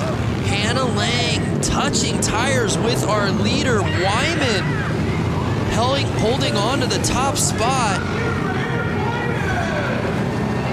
So I think that the spotlight goes unnoticed. I really do. I think your mind's so focused on the race, that's not something you're thinking about. And how about back to what we just saw? Obviously, Wyman did herself some racing there in the women's main, but Lang, who had the lead lap 1, really going for it there at the end, Lance. Hey, just like you said, you ain't first, you're last. Look at that. I say that jokingly because we never want to see anybody crash. Luckily, it looks as if the crash, she's okay. I believe she probably got up after that. It didn't even seem to deter Wyman at all. I think she was straight up enough, far enough out of the corner that it wasn't going to affect her. So Annie Wyman taking it in the women's main.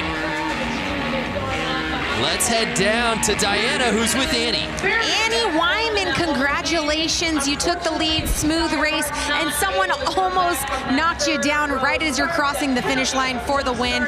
How was tonight for you? Thank you so much. It was a really close race, but I had a lot of fun. It's my first one ever at Flat Out Friday. I wanted to thank my dad for taking me here and all my sponsors for helping me out. First time at Flat Out Friday must be a good luck charm. Congratulations. Wyman taking the win. Yeah, what a performance from Wyman in the women's main. Didn't have the lead early, but was able to climb the ladder, took the top spot by lap number 2, and then there was no looking back. Even got a tire tap there on the final lap. And now it's that category Lance has been waiting for, the scooter main. Let me out there. I wonder if they would have let, I guess a scooter, you probably have to have that section in the bike where your feet can kind of sit on that platform. The scooter main. Do you have a scooter at home? I don't. I have once upon a time. I was actually able to trade my van for it straight up. So a scooter is a light two-wheeled open motor vehicle on which the driver sits over an enclosed engine with legs together and feet resting on the footboard. Look how old that Vespa is. Just a nice vintage Vespa. This is what Flat Out Friday is all about. 8 riders on scooters. And Lance, the reality is almost all of these guys have been out here for other races as well. Just bringing their scooter from home. This is the fun class. Oh, look, they were tied up. This is the fun class. This is the class that I want to be in. Let me out there. Absolutely amazing. Lepsinski leading the way. These are the grocery getters. These are the coffee getters. It's an electric factory in the arena right now. The fans are losing their minds. And they have to race 10 laps on these. They are treated the same way the pros are. That's what's so cool. They don't take this joke class like a joke. They take it serious. They have to do the exact same amount of laps as the women main just did, as all the other mains are doing. So Lepsinski leading the way. Pickett behind him. Schwenker in third. Oh, no! Was that our guy in the Vespa? It was the guy. Oh, no! Carnage! And they're only 4 laps in. That was our leader. So now Lausch. Thomas Lausch is in first place. 5 laps to go. They're halfway through. Are we going to see any more carnage? Are they going to be able to stay up? This is any man's race. Forget about tire traction. Balance is the name of the game in this class, Lance. Well, really what happens is those floorboards on the Vespa hit the ground, which lifts the wheel off the ground and sends them I mean, out look how narrow some of these front tires are. My goodness. Bicycle wheels. Oh! Right back up. A brutal tap. I'm telling you, these guys are laughing. They're all laughing in their helmets right now. And now it's Schwenker.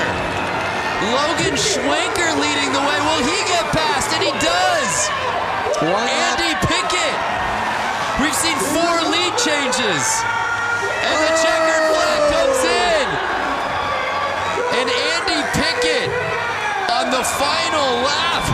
The crowd is going wild. Taking the W. There he goes.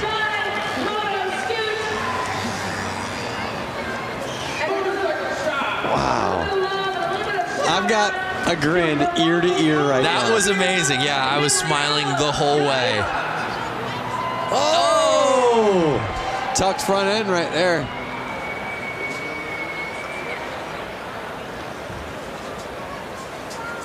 Let's see what we have coming up.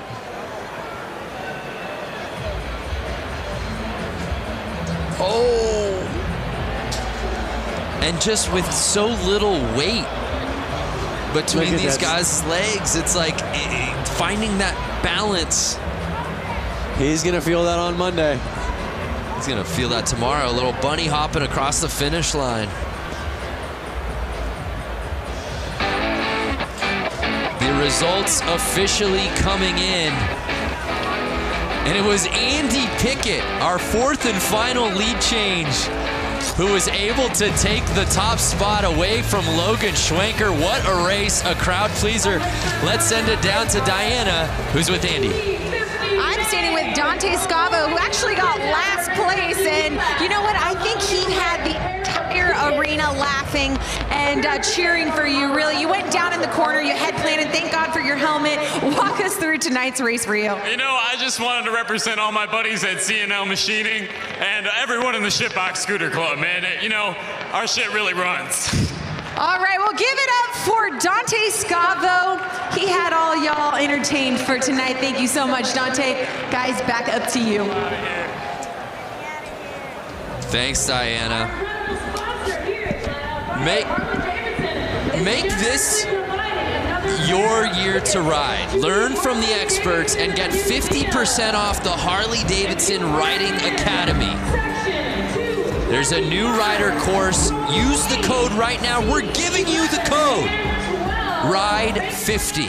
Limited quantity available. The offer ends 3/3. That's March 3rd. That's just 3 weeks away. Less than 3 weeks. h-d.com/learn to ride for more info. Get 50% off, Lance. Head over to h-d.com/learn to ride. So here we go, the PW50 main. This is where I started out, on a little PW50. Mine was pink, like you saw that first one. Was it really a young Lance? How old of a boy were you? I was 4 years old. Get out of here. And you see that pink model was from like the late 80s, early 90s. And these bikes have not changed for, I would say, 30 plus years. That is just a testament to these bikes.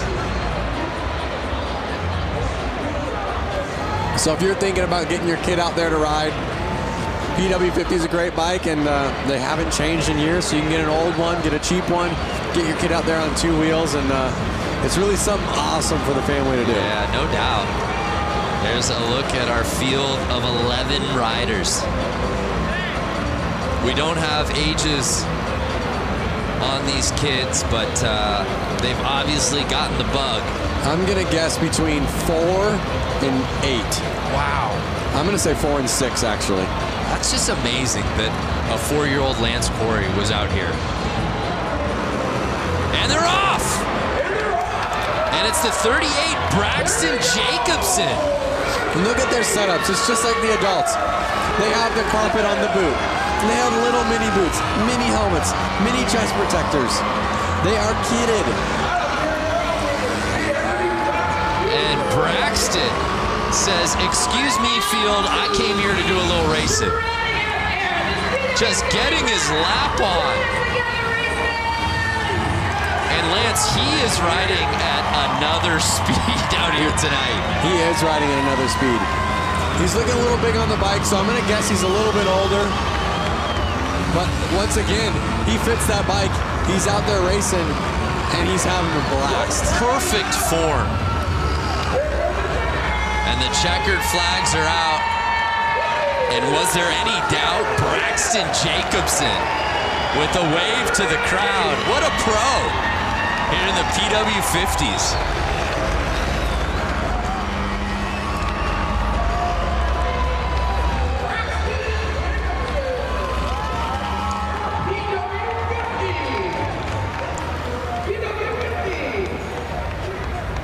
How epic. And he didn't have the inside positioning to start that race. He had to come from middle of the line there to get that hole shot. He had his eyes on the prize. That's a fact. It's so inspiring to watch this. My daughter's 2, and It definitely gets me excited to get her on a little mini motorcycle like that. You don't have yours from when you were racing at 4, do you? It's got to be in a garage somewhere. I don't have it, and I regret not having the chance to keep it, but I was 4, so if my parents sold it, they probably sold it to get me a bigger bike. But you know what? Let's try something right now. If you're watching this and you bought that bike 20 years ago, get in touch with us. Just comment. At Lance Corey. Yeah. Just say, hey, I got your bike. You don't even have to sell it back. Oh, you're actually looking for the person. Yeah, with I'm looking for the original bike. Okay. Yeah. I like that. Well, it's been a great night of racing so far, and with plenty of action still to come. Let's take a moment now to get to know a very special family of riders in the Harley community in a series we like to call Beyond the Track. My wife, her name is Liz. Our first date was actually a motorcycle ride. From there, we just knew that we both loved two wheels. We have 2 sons. One's name is Charlie, and the younger one is Oliver. Immediately, those guys both loved motorcycles. Whoa, big wheelie. And they would see Dad riding down the road, or Mom on her Harley riding down the road. It just keeps us energized and excited as a family to get out and just be on 2 wheels together. It was just in their blood immediately. Eventually, we bought the little Harley-Davidson Power Wheels. Had a blast on those, doing donuts and all that sort of thing. From there, it just took off. Flat Out Friday is a non-stop, action-packed show for kids and adults of all ages. So this year, I'm going to be racing in the amateur 450 class. And then the boys are going to be racing as well. Now I get to be part of a pit crew, seeing as how my 4-year-old is racing his little PW50 this year for the first time. As a dad, seeing the kids out there and my wife getting out on her dirt bike, it brings me so much joy. Like, I'm just lucky that, you know, the boys got into it. I found a beautiful wife who loves it too. Now that is amazing, and that's what makes motorcycle racing and Flat Out Friday a truly family affair. You know, it's fitting, being in Harley-Davidson country, that Diana is joined by our next guest. Diana, who do you got for us? I'm standing here with some Harley-Davidson royalty. Bill Davidson, the great-grandson of William A. Davidson. It's an absolute honor to be standing here with you, especially here with the Flat Out Friday, the Mama Tried weekend. Thank you so much for coming. How has your week with Brewtown Throwdown been going so far? It has been outstanding. It's so exciting to be here tonight at Flat Out Friday. All the riders here, all the enthusiasts here, the excitement, you can hear it, you can see it. It's awesome. That's right. Well, you know what? We started our week off at Brewtown Throwdown. Then we head over to the museum, go to the restaurant, all that good stuff. You are the vice president of the Harley-Davidson Museum. If someone has never been there, what can they expect when they go there? Well, the Harley-Davidson Museum is like a treasure chest. It's over 115 years of Harley-Davidson. So you can just imagine the motorcycles, the memorabilia. We've got special products like Elvis Presley's Sportster. We've got a double-engine knucklehead called King Kong. Peter Fonda's Easy Rider motorcycle. It's an amazing place to come and visit and experience what Harley-Davidson has created over this 115-year time span. It's outstanding. It really is outstanding. I hung out at the museum during the 115th anniversary. I was busy nonetheless. I didn't even have to leave the museum because if I wanted lunch or dinner, I could just head over to Motor. There's so much more to do at the museum than see the museum. Absolutely. There's a great restaurant called Motor. There's a bar called the Can Room. We've got so many events that take place. We do bike nights there. And this summer, starting June 15th, we have a special exhibit that's called the Daredevil exhibit, which is going to be unbelievable. Some of the things that we're bringing in, like Evel Knievel's XR750. We have a motorcycle that's rocket powered, with helicopter blades, and it was designed to jump Niagara Falls. It's so amazing. If you guys haven't been to the museum, I mean, they go above and beyond there, and you guys won't want to miss the Daredevil exhibit. It's going to be coming around June 15th. June 15th. And you guys can't miss it. And is there anything else that when people are watching, what do they need to know about the Daredevil in the Harley-Davidson Museum? Well, you can't miss it. It's going to be spectacular. Some of the things we're gathering up actually from around the world, representing daredevils through the years, whether it's been on horses or bicycles or motorcycles or cars. It's going to be at the Harley-Davidson Museum this summer.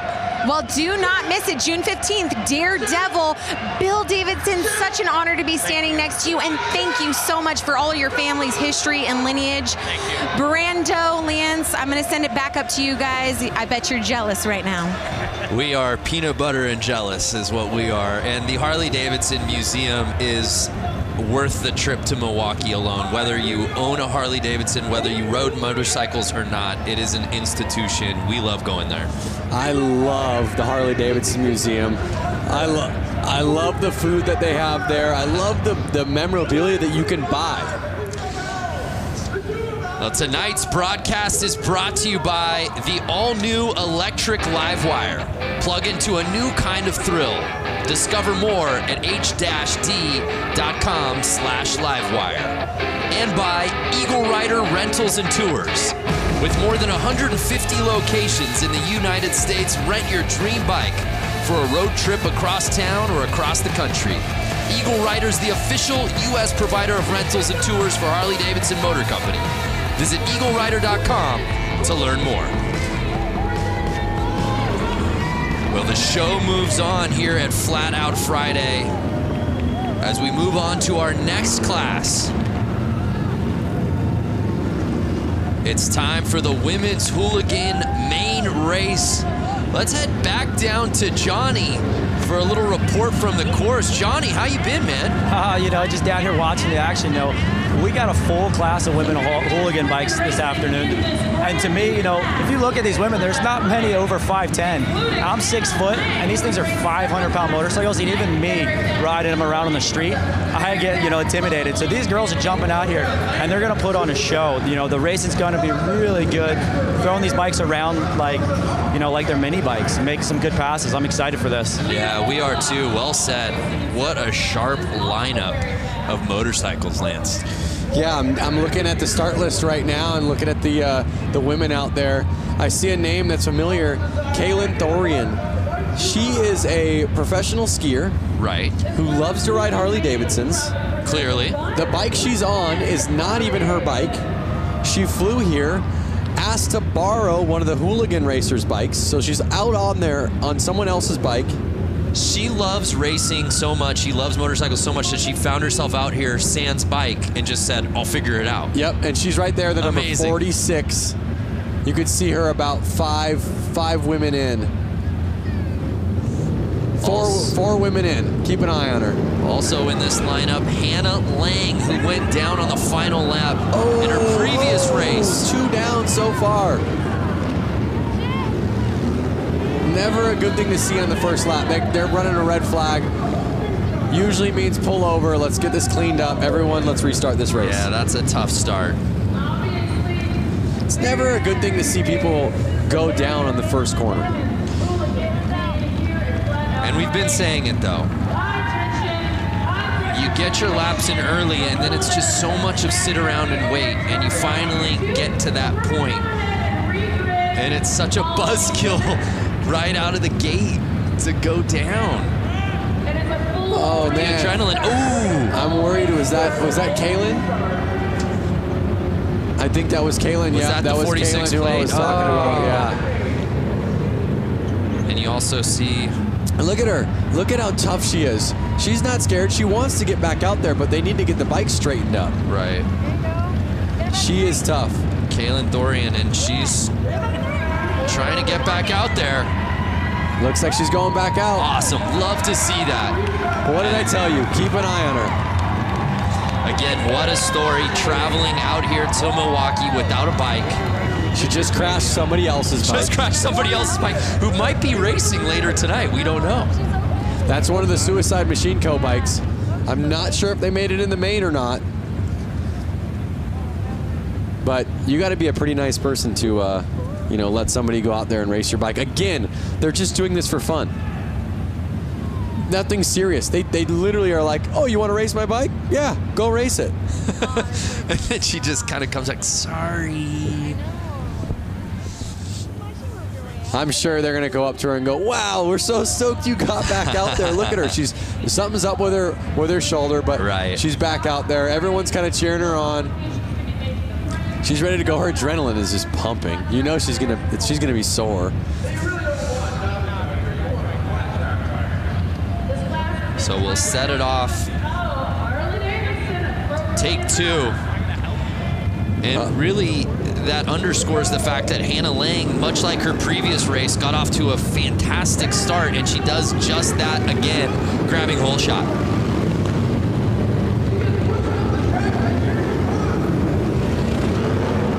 Hannah Lang looks to have qualified first, and now she's in the lead. We'll see if she can keep that fastest lap time in the front of the track. So she's holding on to the top spot, but she's on the outside. Oh! And she pushes off.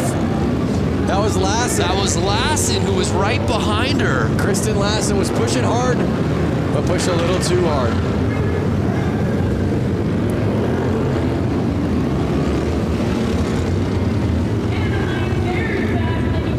And now you're starting to see Lang lap. Orloff sitting behind her. But I don't know, it's still early, Lance, who's going to catch Hannah Lang?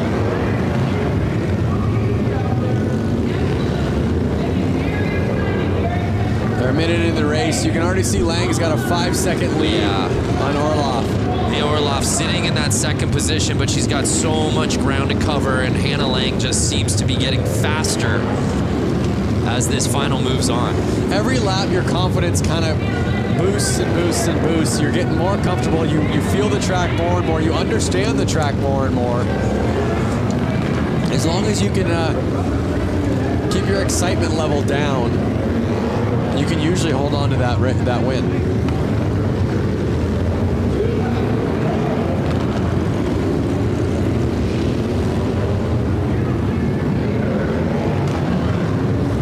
Two laps to go, Hannah Lang. Can she go the distance and win this thing from start to finish? And she does just that, the unofficial results dropping. And the thing that really stood out to me, Lance, was just how comfortable she's looked on this course, and she's probably ridden more than anybody out here on this lineup as she was part of that women's main just a couple of races ago. I actually believe I ran into Hannah Lang in the pits, and there was a couple other racers kind of pointing her out, saying, keep an eye on her. She's going to be the one with the win tonight. So I think the whole kind of pit knew it, the whole crew knew it, and she pulled it off. Well, Hannah looked so good in the women's main, but wasn't able to take the top spot. That changed here in the women's hooligan as she takes it.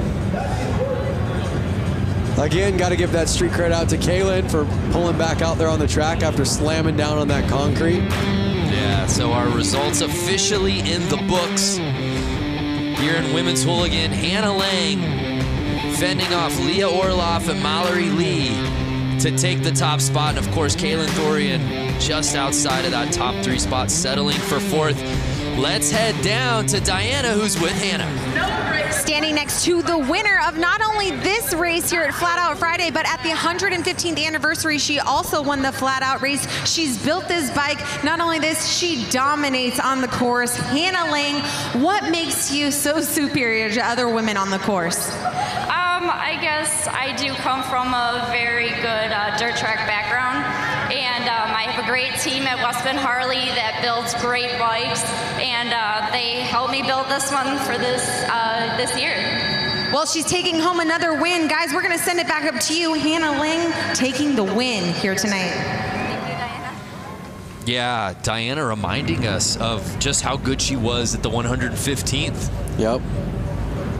Late last year. Confidence is key. So we turn our attention now to the next class. It's time for the amateur main.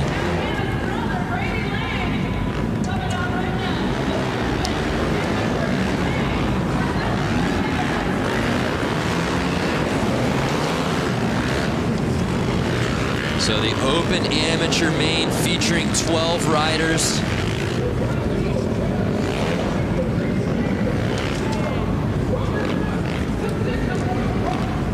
Headlined by some familiar names, including Matt Schmidt. I see number 90 of Brady Lang. I'm wondering if that's a relative. Oh yeah, of Hannah, possibly. A family of racers. Our boy Brewski, back in the mix. Ezra Brewski. I saw Cody Funk earlier racing. See him out there again.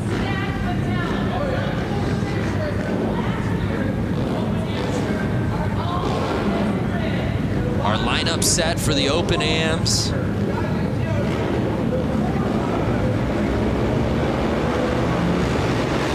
Chaz Maimon Jr. on the inside. Can he grab the lead early? He does just that. Hugging the inside so he doesn't get past, staying on the gas.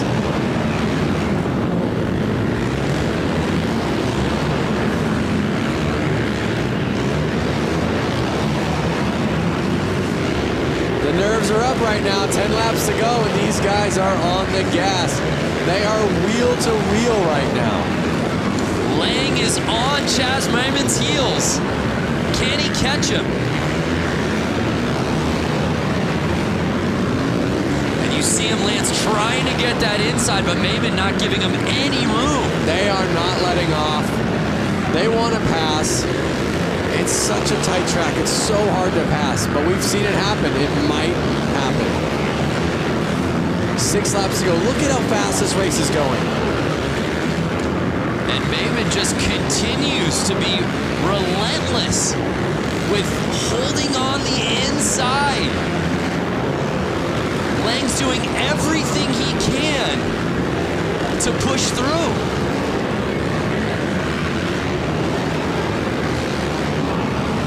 Now, when you're sitting in that second spot, as Lang is, you know the strategy. I've got to get to the inside. I got to get to the inside, and you're not getting it. At what point do you just figure out, I got to make this pass one way or another? Did he make the pass?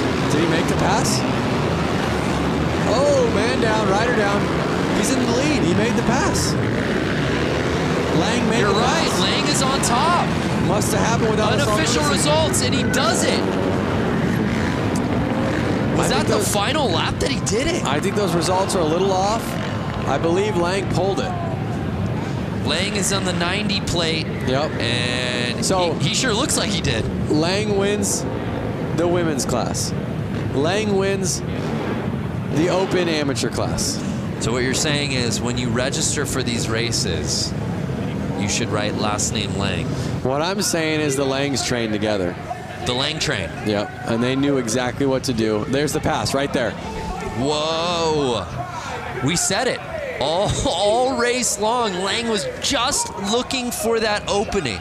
Do not give him the slightest daylight because he was going to take advantage of it. Flagger.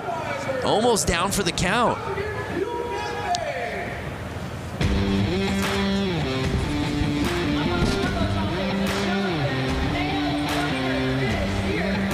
So it appeared that Brady Lang, when it mattered most on the final lap, was able to make his pass to the inside.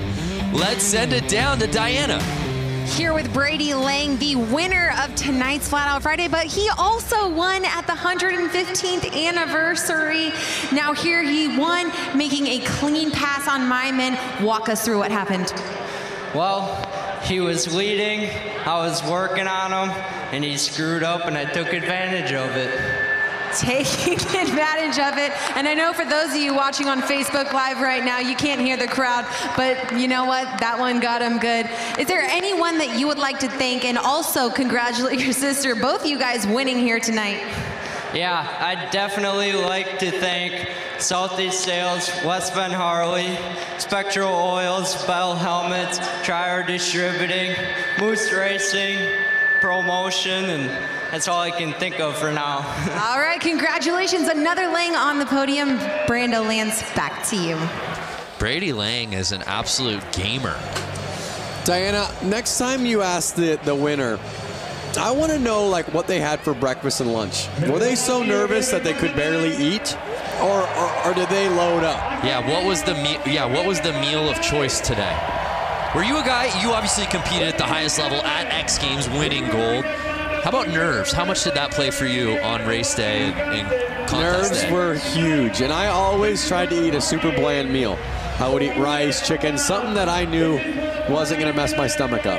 I'm sorry, Lance. We'll have to continue this thought in just a second. I'm not quite sure what's happening here. Being in Milwaukee and hanging out, having a great time.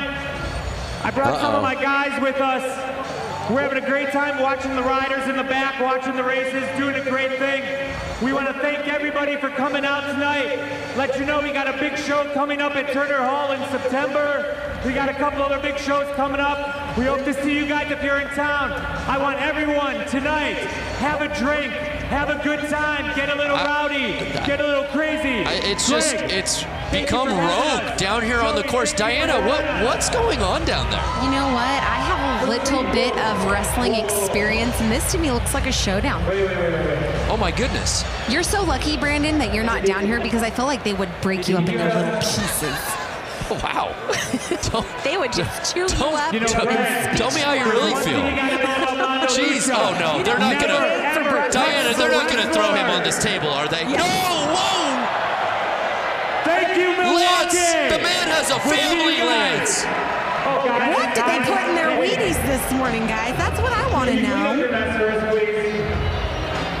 They just threw that man on a table and broke the table.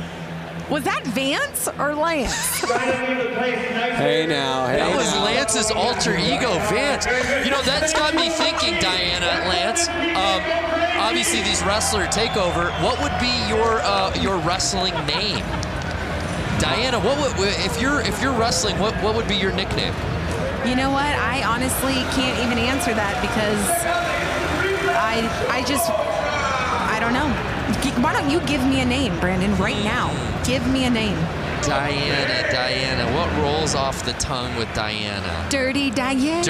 Okay, you said it. If you could say it, I could. That would be your walk-in music. Yes. Michael Jackson, Dirty Diana, right? I would even do the little hip thrust, you know, like little pop that he does. Woo! Ow! Lance is quiet. Look, you can't even get a word out. He's just. I was the one that went. Ooh. Oh, okay, you mean Lancelot? Lancelot. That would be and it would be he would be like a knight theme, like sort of a middle-aged theme, Middle Ages. Exactly what I was just gonna say. He would come out to the Lancelot music, have a sword. Girls would love him. Diane, how's it going over there? Diane, is that you? Vance and Diane, the alter egos have come out. Oh my gosh. Hey, it's time for some racing. Who's ready for Booty Man? Booty, the best race of the night. Booty Mains. Lance, you love this one. Talk to us about Booty Main. Booty Main, basically, they got to be on a pull start bike. It's got to have no suspension. I guess they probably get a rear brake on those things. It's kind of something that you would pull out of your shed with your lawnmower motor in it. It does sound like a lot of lawnmowers. Uh-oh. Oh, JJ Flaherty out in the lead with his white leathers.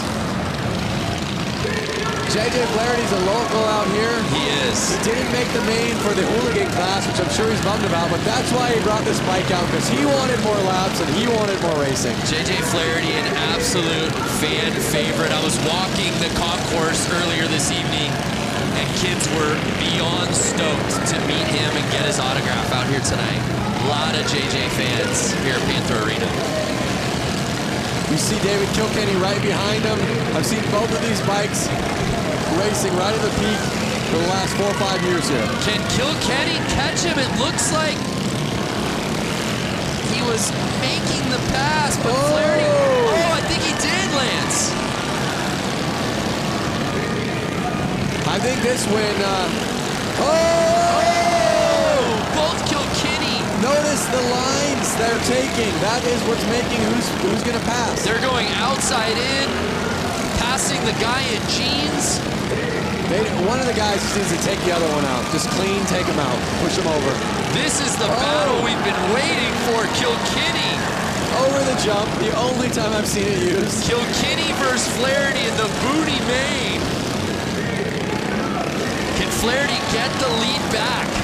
Take him out, Flaherty. Take him out. I wish I had an earpiece right now into Flaherty's ear. Take him out. Take him out. Sweep the leg, JJ.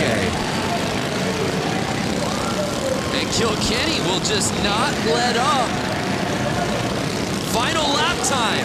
Can Flaherty regain the lead? I don't think so. Take him out. Go, go. And Kilkenny wheeling his way into first place. That was a fun one. And look at that. They're both hyped. Pumping each other up. It's all good fun and games. I mean, this race tonight, all these races is almost like no different than meeting your friend at the park for a Friday evening basketball game. It's more just about getting out there and having fun. That they did. Oh, rubbing is racing. The Booney main. Be nice if we got a little Gucci main maybe playing in arena during that race. For the Booney main? For the Booney main. Killing me. You're killing me. How about Flaherty looked unstoppable in that thing? But it was David Kilkenny who grabbed that lead and wouldn't let go. David Kilkenny winning Booney main. Let's head down to Diana, who's with David. David Kilkenny dominating out here. David, you were working in and out with JJ Flaherty. Walk us through why you're so dominant over him. I don't know. I think we just ride together a lot, and I don't know. We both like to have fun on these silly little bikes. Well, why didn't you just punt him off in the corner?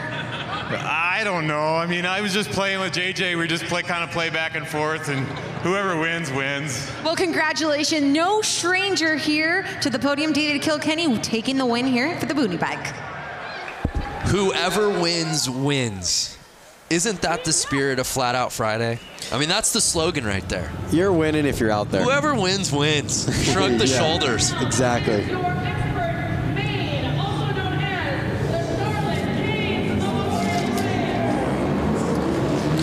Now we're getting into the big dogs, Lance. Expert main. That means we've got to bring in our pro, Johnny. Break down this category for us, these riders, these bikes. So, you know, these guys are on 450s. They're used to racing on bigger tracks. You know, the spectators are about the same, so the nerves aren't so much. It's just the tight track that's really going to amp these guys up. You know, all day long they've been watching the track, you know, really seeing if the track is changing. Because these guys, unlike those guys, you know, just said on the boonies, hey, whoever wins, wins. It's not these guys. They're wanting to take home this win. Even though they're not the big show here tonight, because the hooligans kind of take over, these guys want to win. They have bragging rights because this is all season for them. And they want to go into the season saying, hey, I won Flat Out Friday. I bumped the guy out of the way. You know, it's going to get aggressive. These guys are going to put on a good show. You know, and it's going to be a quick race. It's going to show some cool racecraft out of these guys on this racetrack. Yeah, that's a really good point from Johnny. It is a really nice teaser for the season for a lot of these guys. On top of bragging rights, there's something about getting this win here tonight. And just to add this to your resume as another win, sure. it always helps your resume to have one more win on it. And they're off. It was the 65 who got the lead. And oh my, the 20 plate. Doing a little bouncing and taking over the top spot. One of Harley-Davidson's themselves. Jared Vanderkoop. And you see him. They're already getting into lap traffic. This is going to get gnarly. This is absolute mayhem here in the Expert Main. These bikes are never standing up at a 45 degree to the ground. They are actually at a 90 degree to the ground. They're at a 45 the whole time. I know you can't see it because there's not a camera. Lance literally pulled out a protractor out of his pocket and started putting the degrees to make sure he said it right. They are never getting they're staying at a 45 degree. They're never getting even to a 90 degree to the ground. So Vanderkooi in first place. Oh, a little tap. Like, get out of my way. As he's making the this. laps. Bronson Bowman behind him. Corey Texter sitting in third. And I don't know if Johnny's mic is open. Johnny, can you hear us down there? Hear you loud and clear, man. Yeah, talk to us so far.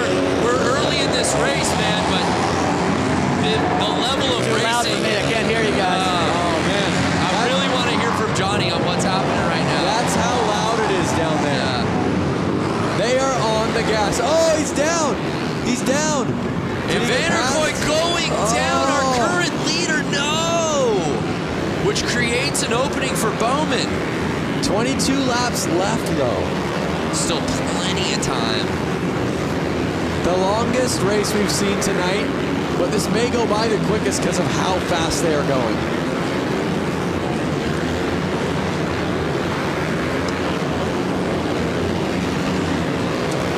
So it's Bowman still in first place, Corey Texter behind him. And you know who I don't see any side of, at least at the top, is the 69 plate, Sammy Halpert. Notice how fast these guys are changing positions right now.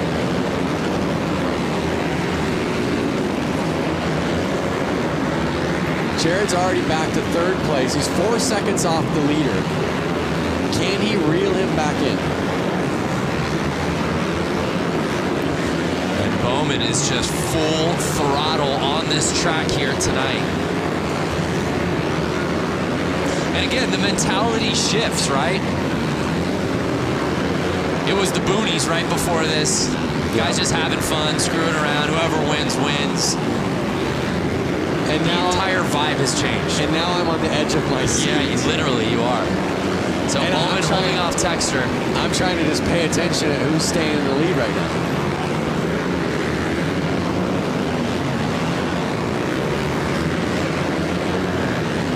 So Texter just over a second off.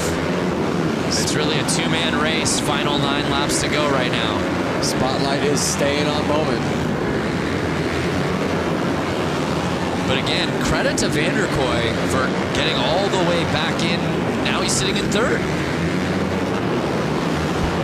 8 laps to go. 7 laps to go. You're right, though. In the blink of an eye, we went 25 down to 6 laps. Yep. That 1/16th track will do that to you.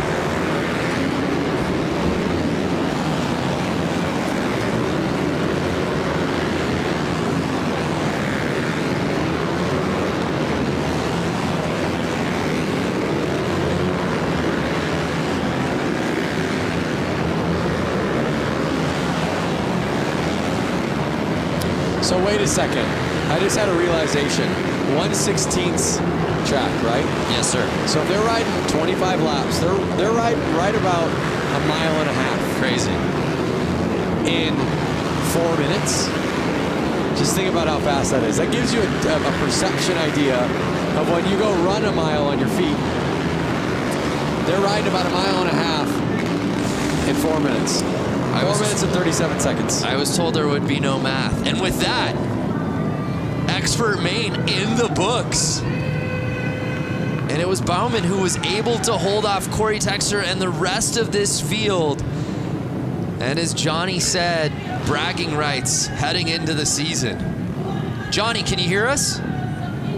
Now let's calm down a little bit. Yeah, that was some intense racing there. Talk to us about what went down.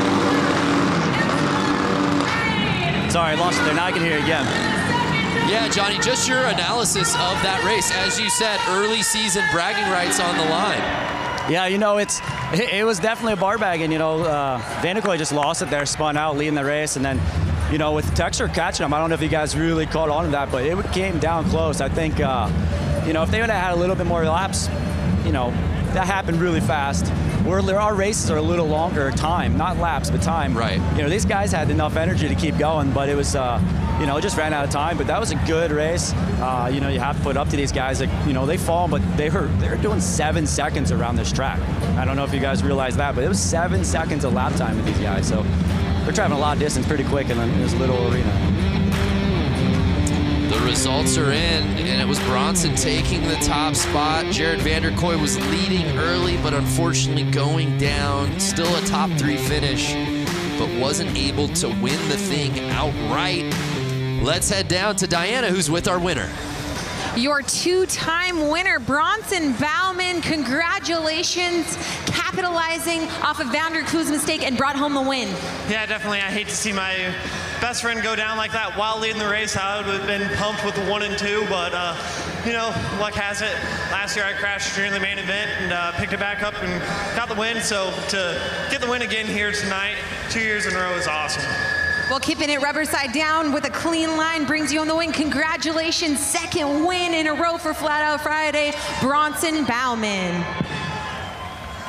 Congratulations to Bronson. That was some racing, no doubt about it. That was epic, but as you heard him say how stoked or how bummed he was for his friend, he said he would have been cool with 1 too. Right. So they kind of all have that mentality out there. And the lights are down, which can only mean one thing. It's time for some hooligans. Is it the hooligans already? This should be the open hooligan main. Wow.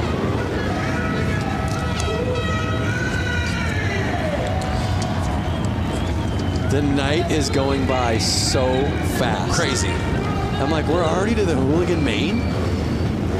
Really the foundation of Flat Out Friday. The spirit of this night of racing is really headlined by this class, Lance. A group of guys that really got this going from Southern California that made it kind of known in the social media world and showed the fun about it and showed that you don't need to take it too seriously. You can have fun. You can build these bikes in your garage. You can work all week. You can go out with your buddies and you can go race. And it's really caught on nationwide and I'm sure worldwide. And it's just so cool to see this class have 100 people sign up for it today. Unreal. So a lot of familiar names in this starting list, and they're off.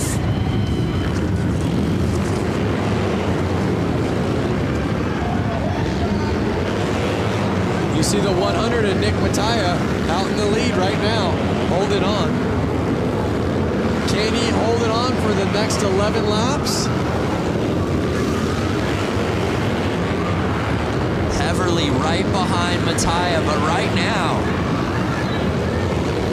Nick is building a sizable lead.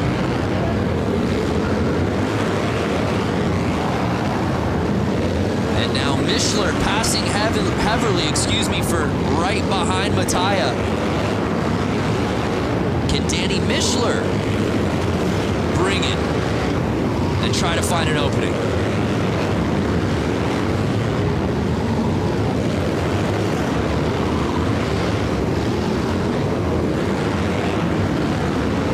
Laps to go, over halfway through the race.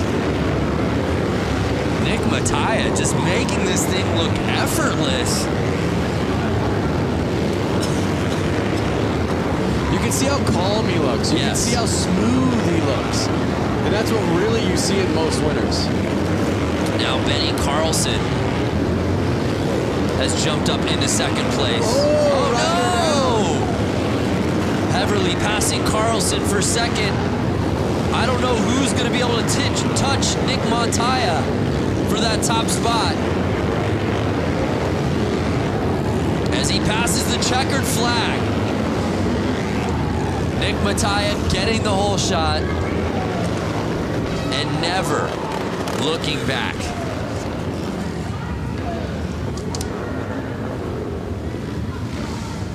Heverly taking second, and Mishler rounding out our top three.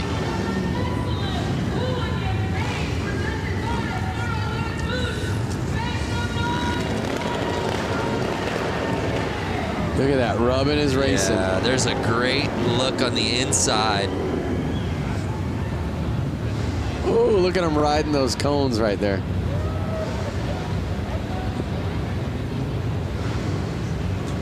But Nick Mattia.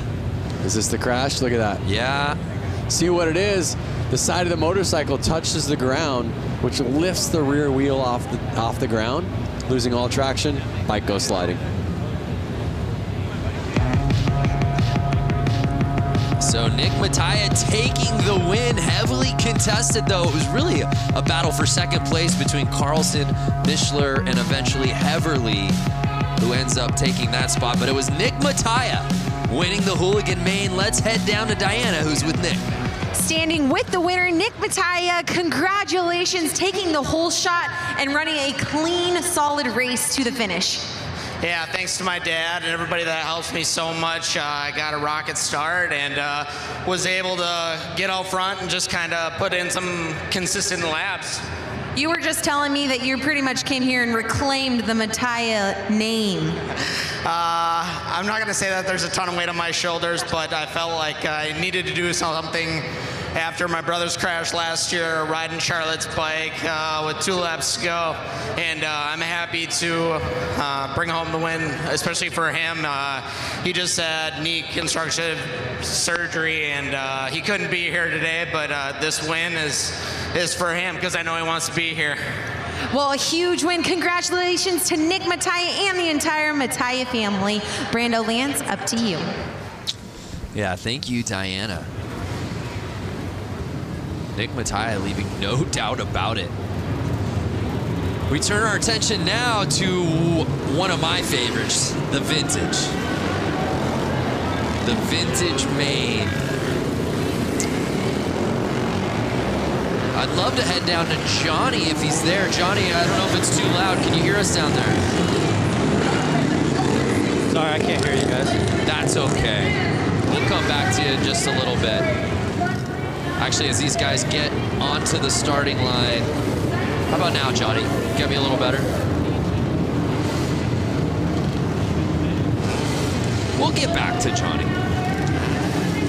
I love, you know, as we said before, you go around the tunnel here at the arena and you get to see all the different bikes, and a lot of the guys who are riding in the same classes tend to birds of a feather. They're all kind of hanging together. It's unmistakable when you go by the vintage bike area. It is unmistakable, and I think if I had a vintage bike, I'd be out there racing it too. I feel like you do have a vintage bike, do you not? I have a 56 Panhead. Now, I would not be racing that. You wouldn't take that out? It's not really, it's a chopper. It's not really a race bike. Okay. These are a little bit more vintagey race bikes. You could tell with the vintage bike here, a lot more two-strokes. That was a little thing in the past. I can even smell the two-stroke smell right now. I hope everyone watching it on their screen can smell it.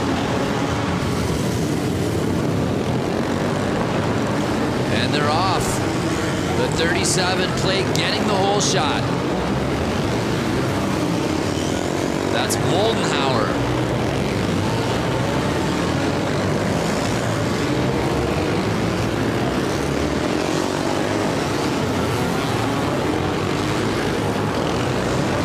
Really neat, Lance, was watching this class out during the Harley-Davidson. Oh, look at that. Oh! Couple bikes down. I'm not sure if they've broken down on them.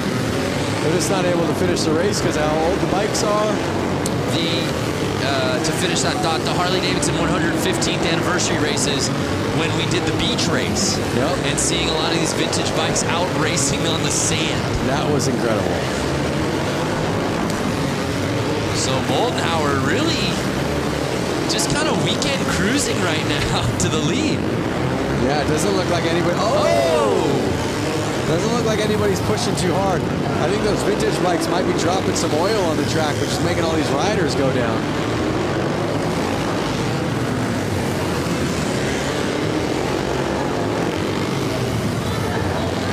So 4 laps to go. Moldenhauer with an easy lead. Girono behind him. He's kind of right on him. It's not an easy lead. Yeah, Girono making it interesting now. He's catching the zero up. plate. He's right there. It's a little confusing because you see the 22 on his back and the 0 on his bike, so it was a minute to figure out who it was, but he held on. Yeah, Moldenhauer, you're right. It was just tough because he had built such a lead. You just felt like he was lapping everyone in the field. Yep. But he's able to hold on, and he gets the win.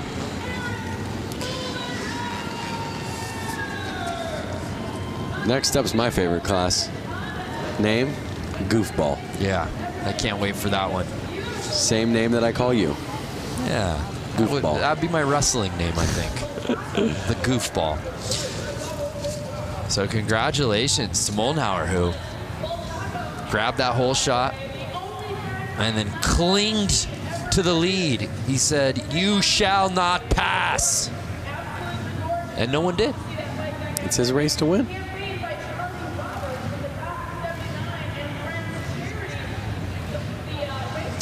So the final results officially in. Let's take one more look at the standings from the Vintage Main. It was Eric Moldenhauer. Tony Girono, though, made it interesting. You look at those times, a lot closer than I guess I was giving Tony credit for throughout that race. But let's head down to Diana, who's with Eric. Standing with the winner, Eric Moldenhauer. Now, Eric and I were just talking, and this is a pretty special moment for him because he came to Flat Out Friday about 6 years ago, the first ever Flat Out Friday, and it motivated you to come out here and race. Talk to us about it. Well, the first time I watched this, I was sitting right over there, and I thought I can do that. So here I am. That's a pretty special story, and you're sending the message to anyone in the stands tonight. Any of you guys watching through the world on Facebook Live right now, you too can come here and you can win a race. Motivated, how was that race for you? It was the best race I've ever had, so that was amazing. All right, well, congratulations taking the win in the vintage class, Eric Moldenhauer. Thank you, Diana. Tonight's broadcast is brought to you by Screamin' Eagle Performance, engineered for specific torque and horsepower gains. Eliminate the guesswork. Go to screamin'eagle.com. And by Harley-Davidson Riding Academy. Learn to ride from the experts and build your skills on 2 wheels in just a few days. Look for a class near you at h-d.com/learn to ride. I love the Harley-Davidson Riding Academy. You could literally find this in any city in the country. Oh my goodness.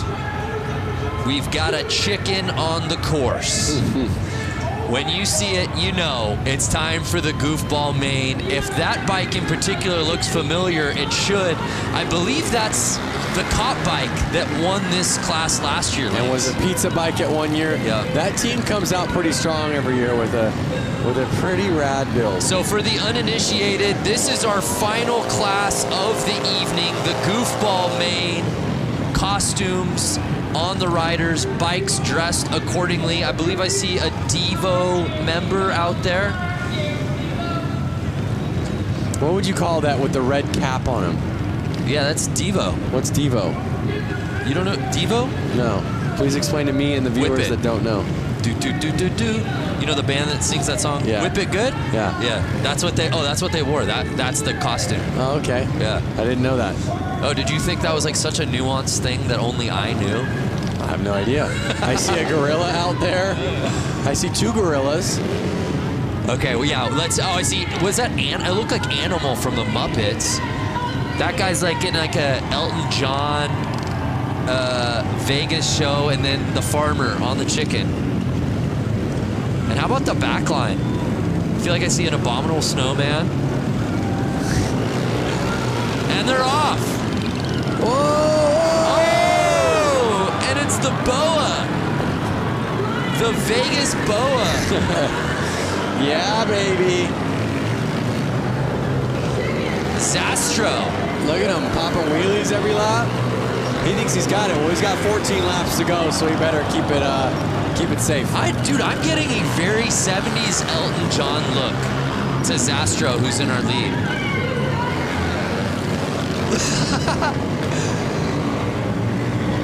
An unmistakable flair from Zastro around this course. Oh, the chicken! The chicken hit the ground. The farmer could not control his chicken. What's the three-wheeler doing? Chicken's down. Elvis is running it. Who's going to catch the boas? As he's making his laps. Nine laps to go. I'm kind of hoping he makes somewhat of a mistake so somebody catches up to him. I just hope that he does win it so we can ask Diana during the winner's interview what exactly he's going for on this look. I want that lawnmower. Hey, Diana, can you hear us? I can hear you. I think what I am going to be asking him is just, was Elton his inspiration? I think he's going to say yes. But you know what? I really do have to give a shout out to the guy who's in the red jumpsuit, the number 77, John Dunbar. He actually works for Harley-Davidson, and he has this little boonie bike that he basically contrapted together. It almost looks like it has a sidecar.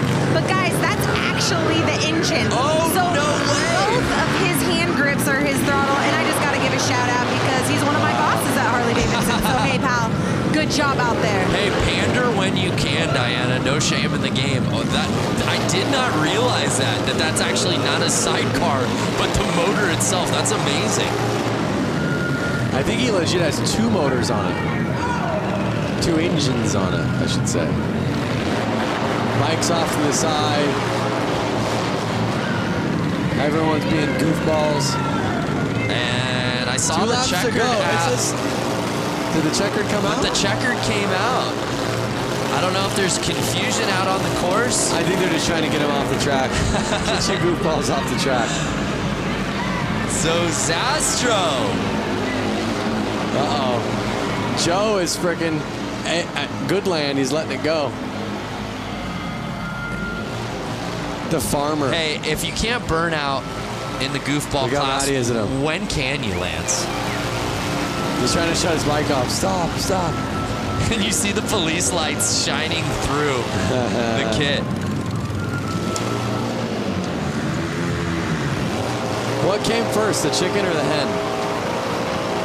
I think the chicken. And they're not getting off the track. No, they're not. Can you blame them? I want to see a wheelie for an entire lap. It can happen. It can happen. So that was awesome. Let's relive that first lap. Look at that save, though. And let's not forget, he being the farmer and the chicken, the farmer in the Dell, won this race last year as a police officer. But it was Zastro in what I believe to be 70s Elton John garb taking the win.